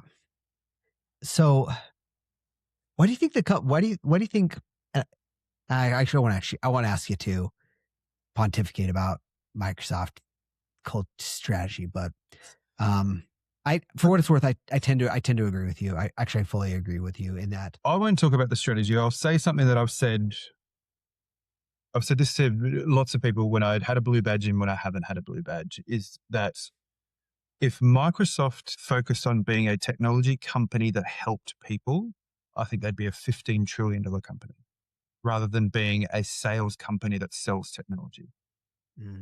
I think if they flipped it, and because I felt like that was the Microsoft that I joined, because I joined, 2016 and Satch had only been the CEO for about a year or something. And it was like I joined in we seemed to have this really aspirational culture at the time, and it was, fail fast and fail often and blah, blah, blah, and try stuff and all of those kind of things. And I feel over the last couple of years before I got laid off, a lot of that changed and it shifted. And we went away from that, let's empower everybody, to let's just consume everybody. And I think if that has stayed in the empowering side and actually helped people, because the technology is amazing. I think, like, I'm still a Microsoft fanboy. Everything I use is Microsoft. Yeah. I think it's great for what it does and where it sits. And if they spent more time trying to actually help people use the stuff they sold, they'd be way better off. Fair enough. And the thing is, you have a unique perspective in that you're heavily technical. You've worked with our customers in a lot of ways, and you've seen the insides of the company from all aspects. And so I think that's, I think I like that. I don't have a counterpoint. So yeah, but the SharePoint's raised like that. I think the problem is the share price keeps going up. So clearly, I wish it did. Well, it did have that big drop, but anyway. Yeah, around the time. See, that's the problem. Is that I was just looking back, I think, as you said that, I was like, I mean, I don't have the exact date, but it seems like it's probably around May of last year when they got the news that Andrew was getting moving on, and then, and then it spiked to hit $500. No, that it dropped. That it dropped. Yeah, but I think it's been on a No, it bounced back like towards the end of last year. Yeah, or early, like a couple of weeks ago, it hit 500 something. Nice. Yeah. All right. Well, now I guess I take the seat. Don't follow me. This is why I'm not giving stock. Stock exactly. We're not financial advisors. Yeah. I'm not. Definitely not. That's funny. All right. So, man, you know what? It's crazy how like it becomes part of your identity. I've had this conversation with several people, just like anecdotally, about how something about I felt I felt when getting laid off at Microsoft was in some ways like getting dumped. It's kind of like I didn't go out on my terms. It's kind of like I didn't want to. It's hard. It's like hard to get over like a breakup. I feel like I've been with this person for so many years, and I'd been with Microsoft longer than I've had my kids. If I look at it from that perspective, so like 14 years. But anyway, so again, it's not about me, even though I keep giving comments. All right, so so where I'm curious, when do you think, actually no, yeah, so you did a bunch of stuff. So I'm curious about your thoughts on leadership as you progress through these really quickly. And I want to give one other context. Tell me if this is accurate. I don't know. Did you start as a 59 when you were in Australia as a 59? Yep. Okay. And were you still 59 when you moved to the States? No, I was a 63. But 63 by then. Okay. So are the levels ballpark the same between the US and? Yeah, I think Australia is typically like 2 levels below the US. Okay. But I was just going to say, I think some of, it won't make sense. Never mind. All right. So you move to US 63 and you start just cranking through through your level progression at Microsoft. And I'm curious how you kind of, you were trained as a leader in the Army. Yep. How did that approach meld into the Microsoft? Did you find like a lot of, I don't know, did you have to adjust that at all? Or was it pretty seamless to like, I can take what I learned in the military and I can apply to Microsoft. It's no problem. It's pretty seamless, if I'm honest. And I've said this on another podcast. I think if I hadn't have had that training, I would have failed as a leader at Microsoft. Yeah. Like Microsoft, as for managers, they do provide a lot of good training, but the Microsoft training that they provide internally is pretty, I think wishy-washy was the term that I used on another podcast. Like it's just model, coach, care. If you model the Microsoft values and coach your employees or your direct reports, can't call them employees, your direct reports to have the same and then care about them, you'll be a good manager, which it doesn't like, there's so much more to managing people. And whereas the military, they teach you how to structure lessons. They teach you about how the different ways people learn. They teach you about motivation and like the psychology of humans. And so that was much more beneficial to me. And then advanced courses that Microsoft make available to managers, like the situational leadership and that kind of stuff, do sort of get into those kind of things. But by the time I did those courses with Microsoft, I was like, I already know this stuff. Like, yeah, whatever. But, I still did them. But the Microsoft stuff, to me, I think if you'd have been a first-time manager trying to manage in Microsoft, you would have been chewed up and spat out. And so I was able to apply all the stuff I'd learned in the military to the people I got to manage. And so the first few months that I managed my team, I got given a team of, I think it was like 7 straight away when I became a manager. And I'd been peers, like I was like straight away from, we were peers to me being their manager. And I just spent probably the first 5 months, 6 months, like just try to get to know them as people outside of like, nice. I knew who they were as technologists. Like I'd had them on calls to help me with customers and all that kind of stuff. But at the end of the day, that's not who they are. Despite what we just said about identity and all that kind of stuff. Like, and so it was like, and the one question I asked all of them, which is my favorite question I asked them, is if you had to describe yourself to somebody else as I am this person, who are you? That's interesting. I like that. Can I ask you that question? Yeah, it's funny. Like I'll actually tell people now that I'm the security guy, but if you'd asked me that question 20 years ago, it would have been the basketball guy. Interesting. So security's a big, security's taking that place in your. Yeah, because I'm a nerd for it. Like I find it fascinating. Like the psychology of cybersecurity I find it fascinating. Like the earliest known scam for security type scam was like in ancient Greece, like 300 or 400 BC. A dude tried to commit insurance fraud. Like It's fascinating. Yeah. He insured his own cargo to take from Greece to Persia, and then he swam out to try and sink his own boat so he could get the insurance money. And he drowned. That's an early example of bad karma also. Yeah, exactly. Yeah. Wow, that's crazy. Yeah. I had no idea. Wow. Yeah. That's a cool history.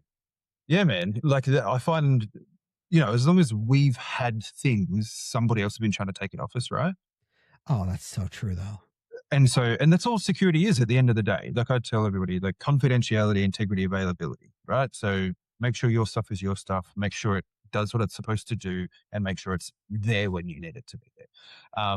And so at the end of the day, it doesn't matter whether it's IT or physical or whatever, security. And I just I'm a nerd for it. I find it fascinating. So I'm the security guy. I've gone off on a tangent, but yeah. So I like this. Thinking of this idea around security being, I'm going to say this a little bit differently, but like whenever there's an opportunity to exploit anything, either a process or whenever there's an opportunity to exploit a process and there's human intervention, a bad actor will always find a way to exploit it. So 100%. When in that case, like, what's your thought on that? Is the answer to remove humans as much as possible? 100%. That's it. Okay. And I've been saying this for years as a premier field engineer all the way through my time in Azure engineering. That's my utopia for security operations, right? As much of your process as possible is automated. Take the human out of it. Like from securing your code, deploying your code, responding to incidents, as much of that as you can automate as possible, take the human out of it. Because then if a human gets involved, something's wrong. It's a great. And then your human involvement becomes, or is what you're saying that then the human involvement becomes like a flagging identifier of like, oh, there's someone involved or that's a problem. Yeah. Is that what it's it is? either nefarious or a cleanup, right? Oh, yeah.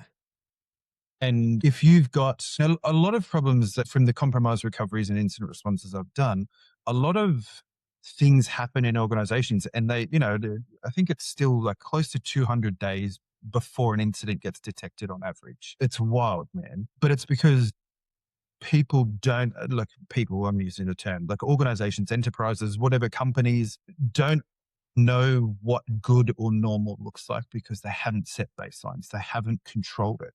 So to go back to our, cowboy analogies before, it's the Wild West. So random shit just gets deployed. This project gets spun up and deploys something else and there's no known good standard, nothing's controlled. Like we all make fun of the old golden disc, but if everybody still kept the old golden disc, it'd be much harder for misconfiguration and exploitation. Because as soon as it drifted from that known gold disc, we all knew there was something wrong. Whereas now there's so much bespoke shit out there, it's almost impossible for organizations to know things have gone wrong. And when you say the golden disc, you're talking about the old, like that's because that's what hard drives used to look like, right? They used to be like these golden, no, like shiny, no, organizations used to spend like the Australian military, for example, used to have you used to get the old CD discs, like folders. Yeah. full. Okay. Copy. And it was like, so you'd go through, like you'd spend a whole time building, this is the gold standard image. Like every computer gets this CD put in, and we'll build from this CD. Oh man, I know what you're talking about now. Okay. The golden disc. Now I can imagine it, like the burned disc that says, that had the key written on it. Yeah, exactly. That's funny. Yeah. But if we all had kept that, we'd all, everybody talks about security, is just the new and latest and greatest thing. Security's always been around, right? Like we've always done it. Whether back then we did it and we controlled it and we didn't know why. But then, this new thing came in, so we had to open up something to let that thing in. And then this new thing came in, so we opened up something else. And our stuff just got bigger. I've been to customers that have had over 75 different domains with trusts going both ways to go to one parent domain, and they couldn't understand why they'd been hosed. I was like, what's this domain doing? And they're like, I don't know, but if we turn it off, all the printers go down. They're like, is that your print server though? And they're like, nope. Like, why does that network go down? Like, has anybody looked into it? And they're like, we don't know. Like, it's just there. But there's just too much stuff in here for us to unpick why it does. But we tried to turn it off and we lost printing. So we'd leave it up now. This actually happened? Yeah. That's wild. And it's just because there's the quantity of information to go through is too much. So they're like, we turn that off once, printer stopped working. So we just leave it on. And to your point, like the thing that you mentioned about 200 days. So if what I think I heard, again, I'm not a technologist, but what I think that means is that there could be, I'm likening this to like a physical security incident. Mm-hmm. This means like there's like a bad guy in your house for 200 days, effectively, just like doing whatever they want. And you have no idea. That's insane. And so in this case with the server, the printers, this could be years. And we don't know what's going on. It's like the door, pretend it doesn't exist. It's like, we're gonna we don't talk about that. Yeah. That's wild. Yeah, man. That's wow. Okay. But that's part of the psychology that I find fascinating, right? Like, and I'm trying to, like, I've written a book called The Cybersecurity Son-in-Law's Family Guide to Safety, where I call it a book. It's like a 58-page guide, and it's basically built from the last 15 years of me trying to help my mother-in-law not get pwned online. But now writing that book has taken me down the rabbit hole of, look, I'm fascinated by the psychology of it. So I'm trying to write it's kind of like the history of scams, but why scams keep working. And, we've got the olden days snake oil salesman and the, little Spanish flea circus that people would pay money to see the fleas jumping around and all of those kind of things, and how that's evolved today with IT and AI and all that kind of stuff. But it fascinates me that we as humans know that there's these risks out there. It's on the news, it's in TV.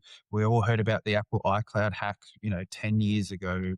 But now people still don't put passcodes on their phones. They still don't use Face ID or multi-factor authentication, all that kind of stuff. And it's like, this is like today's day and age in particular, everything about you is online. That is you. And you won't protect it. So true. Why won't you protect it? And this, it won't happen to me mentality is wild to me. Yeah. Do you think that's the thing that most consumers get wrong, is that they just think it won't happen to me? Like, I'm just, look at me. I'm just one guy in Utah. It won't happen to me. Is that the error? 100%. This is a conversation I actually had with my mother-in-law recently. She's like, I'm just an old pensioner. Why does somebody want me? And I said to her, it's not about you. It's about your account. I said, let's use, and I'm not to make it political, but yet let's use the American elections as an example, right? Sure. Everybody knows that there was the Russian bot farm and all of those kind of things that was allegedly influencing voters and whatnot. right? The algorithms built into the Facebooks, the Instagrams, the whatever else are looking for brand new accounts that are going and trawling and adding comments, and they flag them as bots and delete them. But if they can get your account that's been around since 2008 and my account that's been around since 2009 that is seasoned, they don't need your bank details. They've got another account to go and use in these misinformation campaigns. Your account's not going to get flagged for posting comments and posting pictures and doing the things because you've been doing it for 17 years. That's why they want your account. And that's why they want your email account, because Gmail does the same thing with spam emails. Their accounts can't send certain volumes of emails, but your account that's in Gmail or Hotmail or wherever that's been around since Hotmail was invented is seasoned and can send as many emails as it wants. It's not going to get flagged. That's a really good point. That's why. Like, take the rest of it. Take losing your life savings and sending money to the Nigerian princes away from it. They want your account because it's a seasoned old account that they can use in misinformation. That's just one example, right? Yeah. I've never thought about that. That's a great point. It's like your email account has like a good credit score, effectively. Yeah, exactly. Right. And so everyone's like, it's a social interaction score. Yeah. And that actually exists. So like, because my account's been around for a long time, like people who, I don't know, like mail servers know that this is legitimate. And so they'll accept it's baked into their algorithms, right? Like they've got security algorithms running on their side. Microsoft has the same with Azure and stuff, right? Like they monitor the infrastructure that we've deployed, we being customers of Microsoft have deployed to make sure that this is a known normal pattern of behavior. So it's used to the servers being pinged at 3:00 in the morning of people trying to buy whatever. So an uptick in that slowly over a period of weeks won't raise a flag, but a brand new thing getting spun up and sending X amount of stuff at 3:00 on a Saturday morning is bad. So that one's going to get nuked, but the old ones won't. That's fascinating. I had no idea that was a thing. So look, if you were, this is random, but like, here's what I'm thinking immediately. Like if you were, if you were a bad guy in cybersecurity, why wouldn't you just like, I think I know the answer here, but I'm going to ask anyway. I'm thinking if I was wanted to set something like this up, why wouldn't I just, play a long game effectively, like sign up for a bunch of emails, start seasoning them slowly. And in 5 years, you could have, 100,000 of all these emails that you have. Is that a thing that people do? They do that too. They do that too, right? So but there's the economy of scale, right? Sure. And that's how we get the emails to click on the dodgy links, because that's where you get have a look at the dodgy URL at the top of your email that says that, because they've created that 8, 9, 10 months ago and slowly built that up over time. Then the more what you're saying, okay, yeah. But the more people like us that they can get compromised by clicking on those links and installing the malware and whatever else, then that's shortcut. So that 10 emails that they've salted for 8 or 9 months to season those ones, then win 5,000 and all of a sudden it's paid off. Mm-hmm. That's cool. That makes sense. Thank you for that. Are you, as a side note, you mentioned you're still a Microsoft guy. I still am too. Do you use, and I can cut this out if you don't want this on the public record of it, but do you still use Windows Defender as your main security system, or do you use something else? Really? Okay. I've thought about this before, because since leaving the company I've been like, well, what,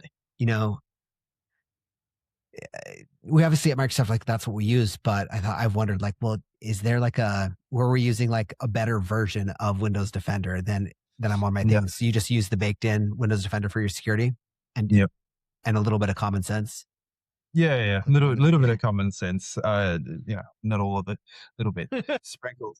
But yeah, like having been on the other side of it, right? Like, because I worked really closely with the Defender for Cloud product group, probably not as closely with the Defender for Endpoint product group, but I've seen, the speed of the cloud and how quickly they detect the malicious software and the behaviors and all that kind of stuff. And it's pretty hard to beat that kind of telemetry when it's how many endpoints they've got. So what do you think that people get wrong, by the way? Like the thing is, all those things, you and I are talking about like the, the long lost cousin or the prince in another country that's like, send me all your money or whatever. Those scams exist because people fall for them. They work. Like, Yes. first of all, those work. But second of all, like, what do people usually get wrong? Either in those scenarios or other scenarios. Like, here's what I'm thinking of. Like, to be ultimately direct, like, as a dumb, non-technical guy like myself, like, what should I be worried about from a security perspective, or what should I be paying a little extra attention to? So the thing is, like, if you think about like the psychology of it for these types of malicious attempts, like you're not going to stop really like the in-depth social engineering, all that kind of stuff. Like if they want to get you, they're going to get you. Really? And I can, yeah. Particularly, and I say this as somebody who's done like counterintelligence training and all of that kind of stuff in the military, but um, yeah, they're going to get you. But the everyday person who's not a target, they're preying on escaping. Like, you know how sometimes you drive home, you've gone somewhere and you get home and you don't remember how you got home. You're like, Of course. you're just on autopilot, right? Your brain our brains are all designed to do that, right? Shortcut the stuff. So we build patterns in our mind. Our brain shortcuts. Yeah, I expect that tree to be there. I expect that stop sign to be there, blah, blah.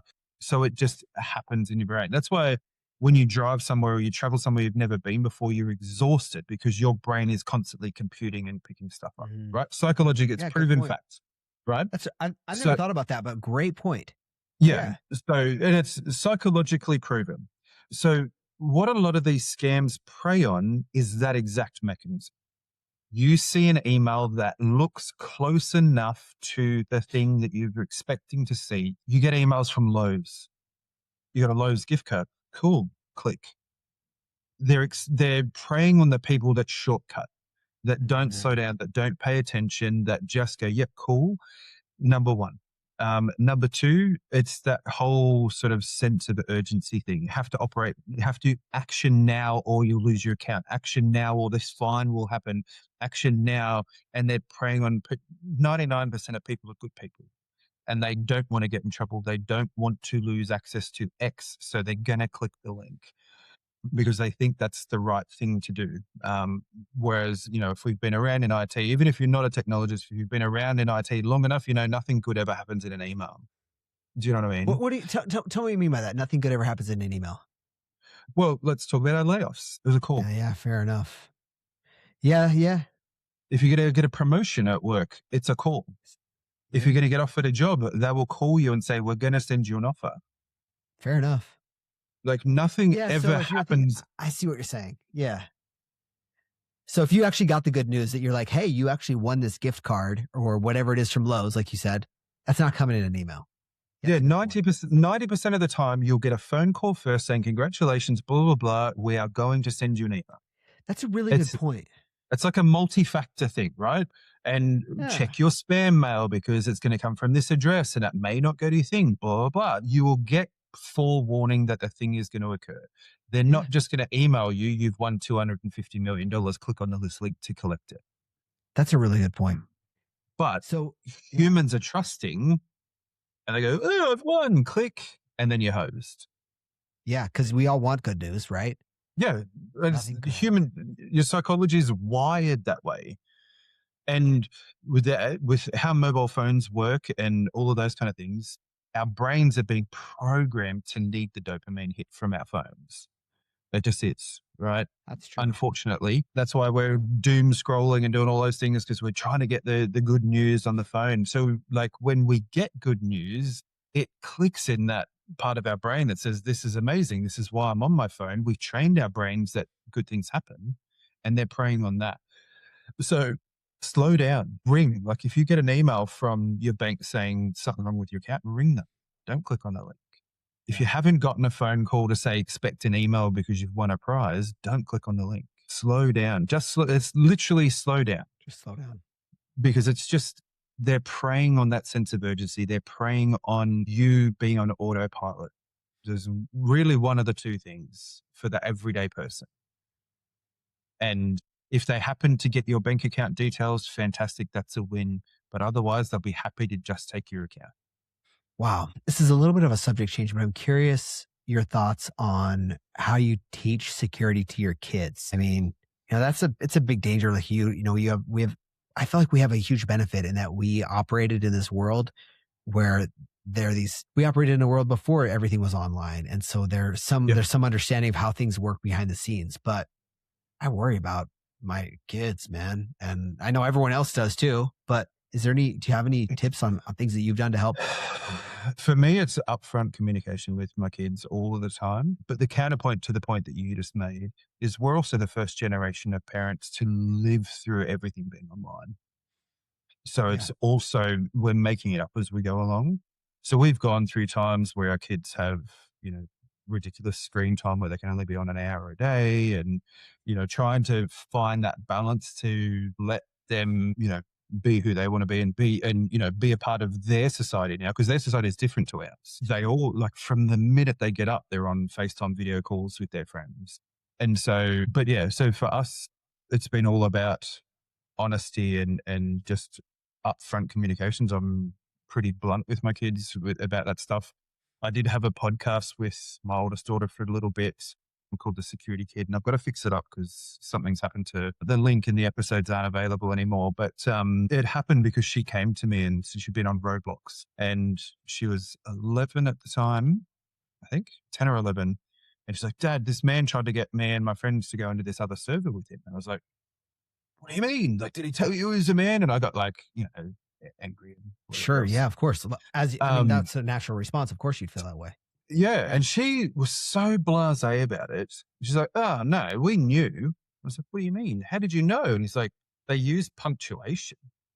I was like, "Oh, wow. My God." Which is, I laugh because, like, that's, of course, dude, shout out to your kid for just being freaking smart, having some street smarts. And also shout out to you for having the relationship with her. So she was like, "I'm just going to go talk to my dad about that."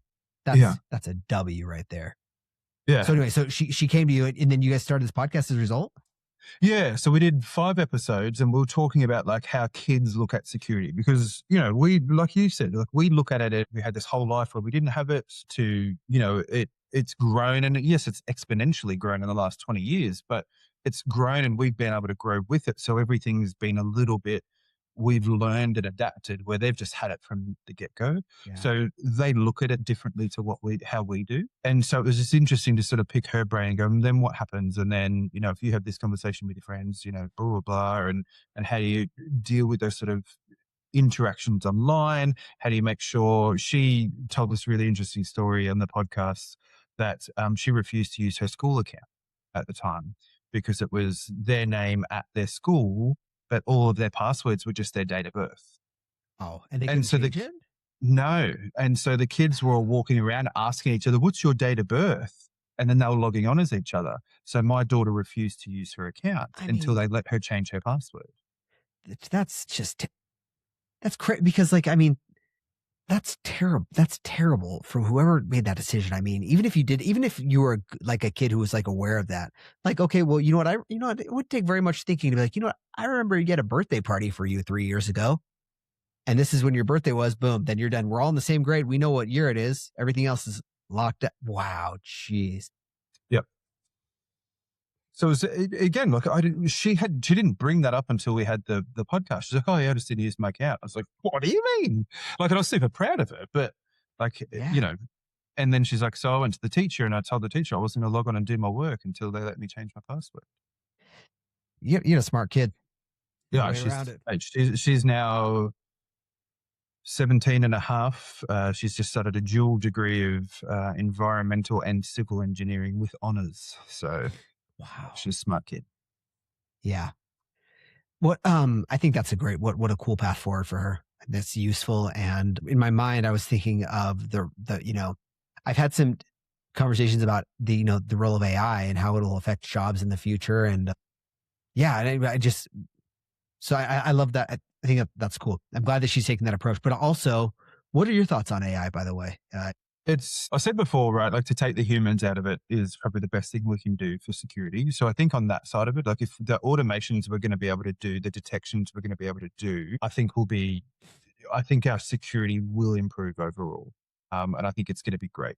The flip side of that is I think we're going to see an exponential increase in malware, social engineering, all of that kind of stuff, because it's so much easier. Now, like I was saying before, right, like, the people look for the visual cues to If it looks the same, just click it. It takes seconds now with the AI to generate a site that looks exactly the same.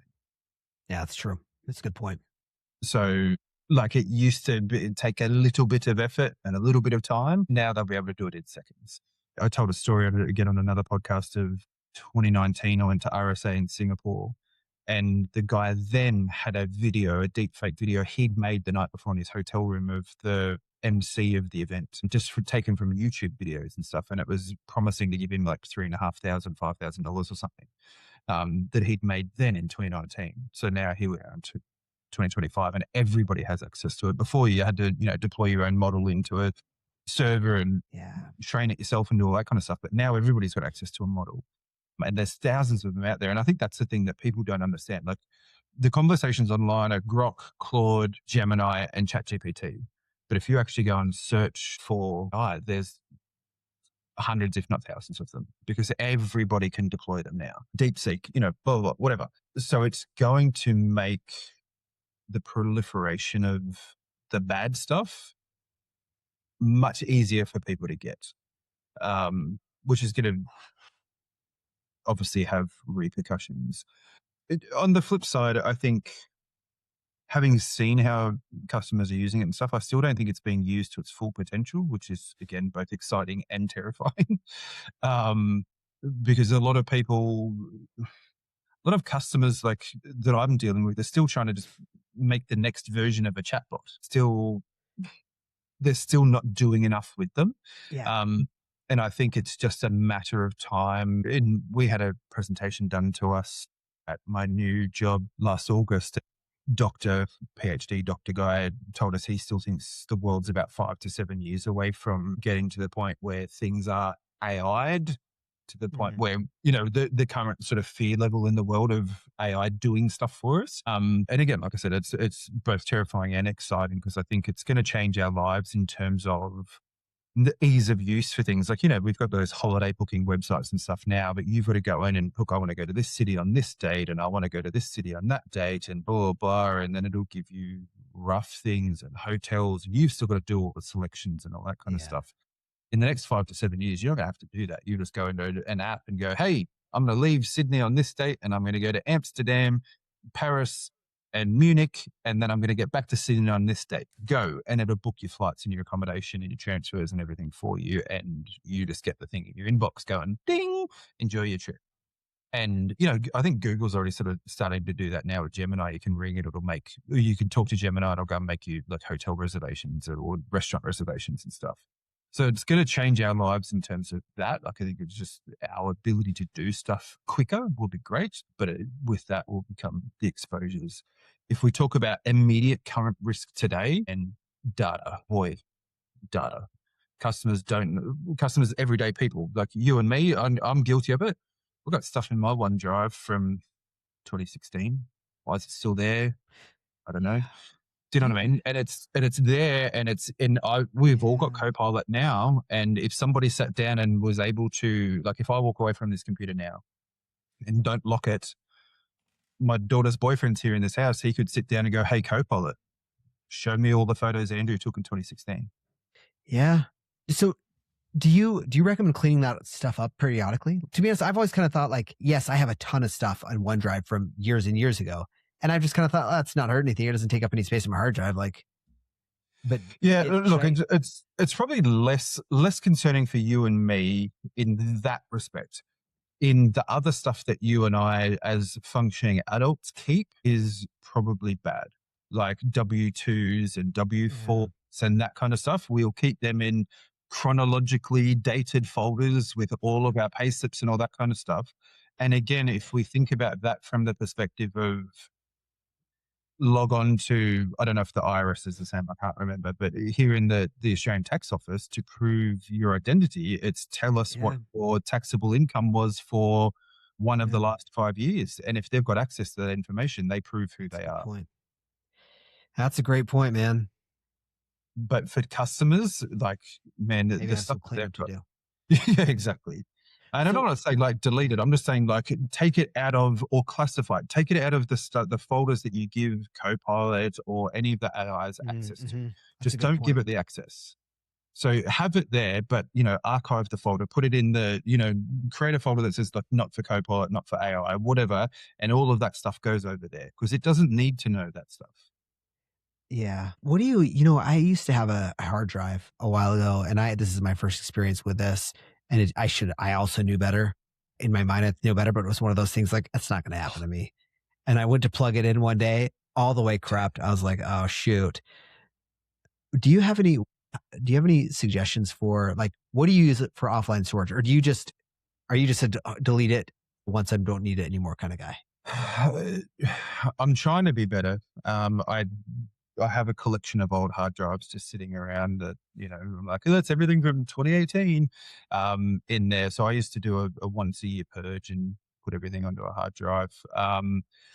But I've got similar to you. I had a NAS for a long time that I had, rated and all that kind of stuff. And I had doing it that way. And I had all of our photos and all those kind of stuff, but it's just sitting in a box somewhere down doing nothing. So I should probably I've moved too many times. Although my wife would probably kill me knowing that I'm carrying that much weight around in the boxes. But yeah, it's become more prevalent now with AI. It's a great point.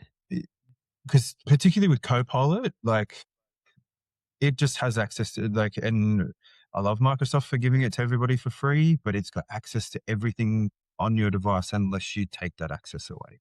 Yeah, it's a really good point. I need to. And pretty much all of those LLMs, large language models, are still susceptible to like prompt injection or SQL injection, whichever. So if they can be compromised, your data's gone. That's a great point. I do have some cleanup to do. I'm just realizing right before I air this episode, I'm writing tools cleanup. No one's tracking down my freaking stuff.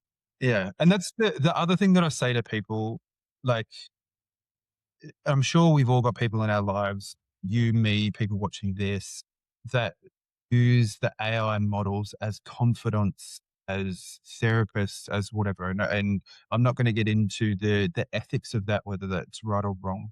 But the conversation I've been having with people and in the conversation I'm having with my kids is essentially, if you want that information available for everybody, and it's the same as everything I told my kids about being online, the internet is forever. So it doesn't matter if you think it's just a one-way conversation. You don't know what happens to that information once it's gone.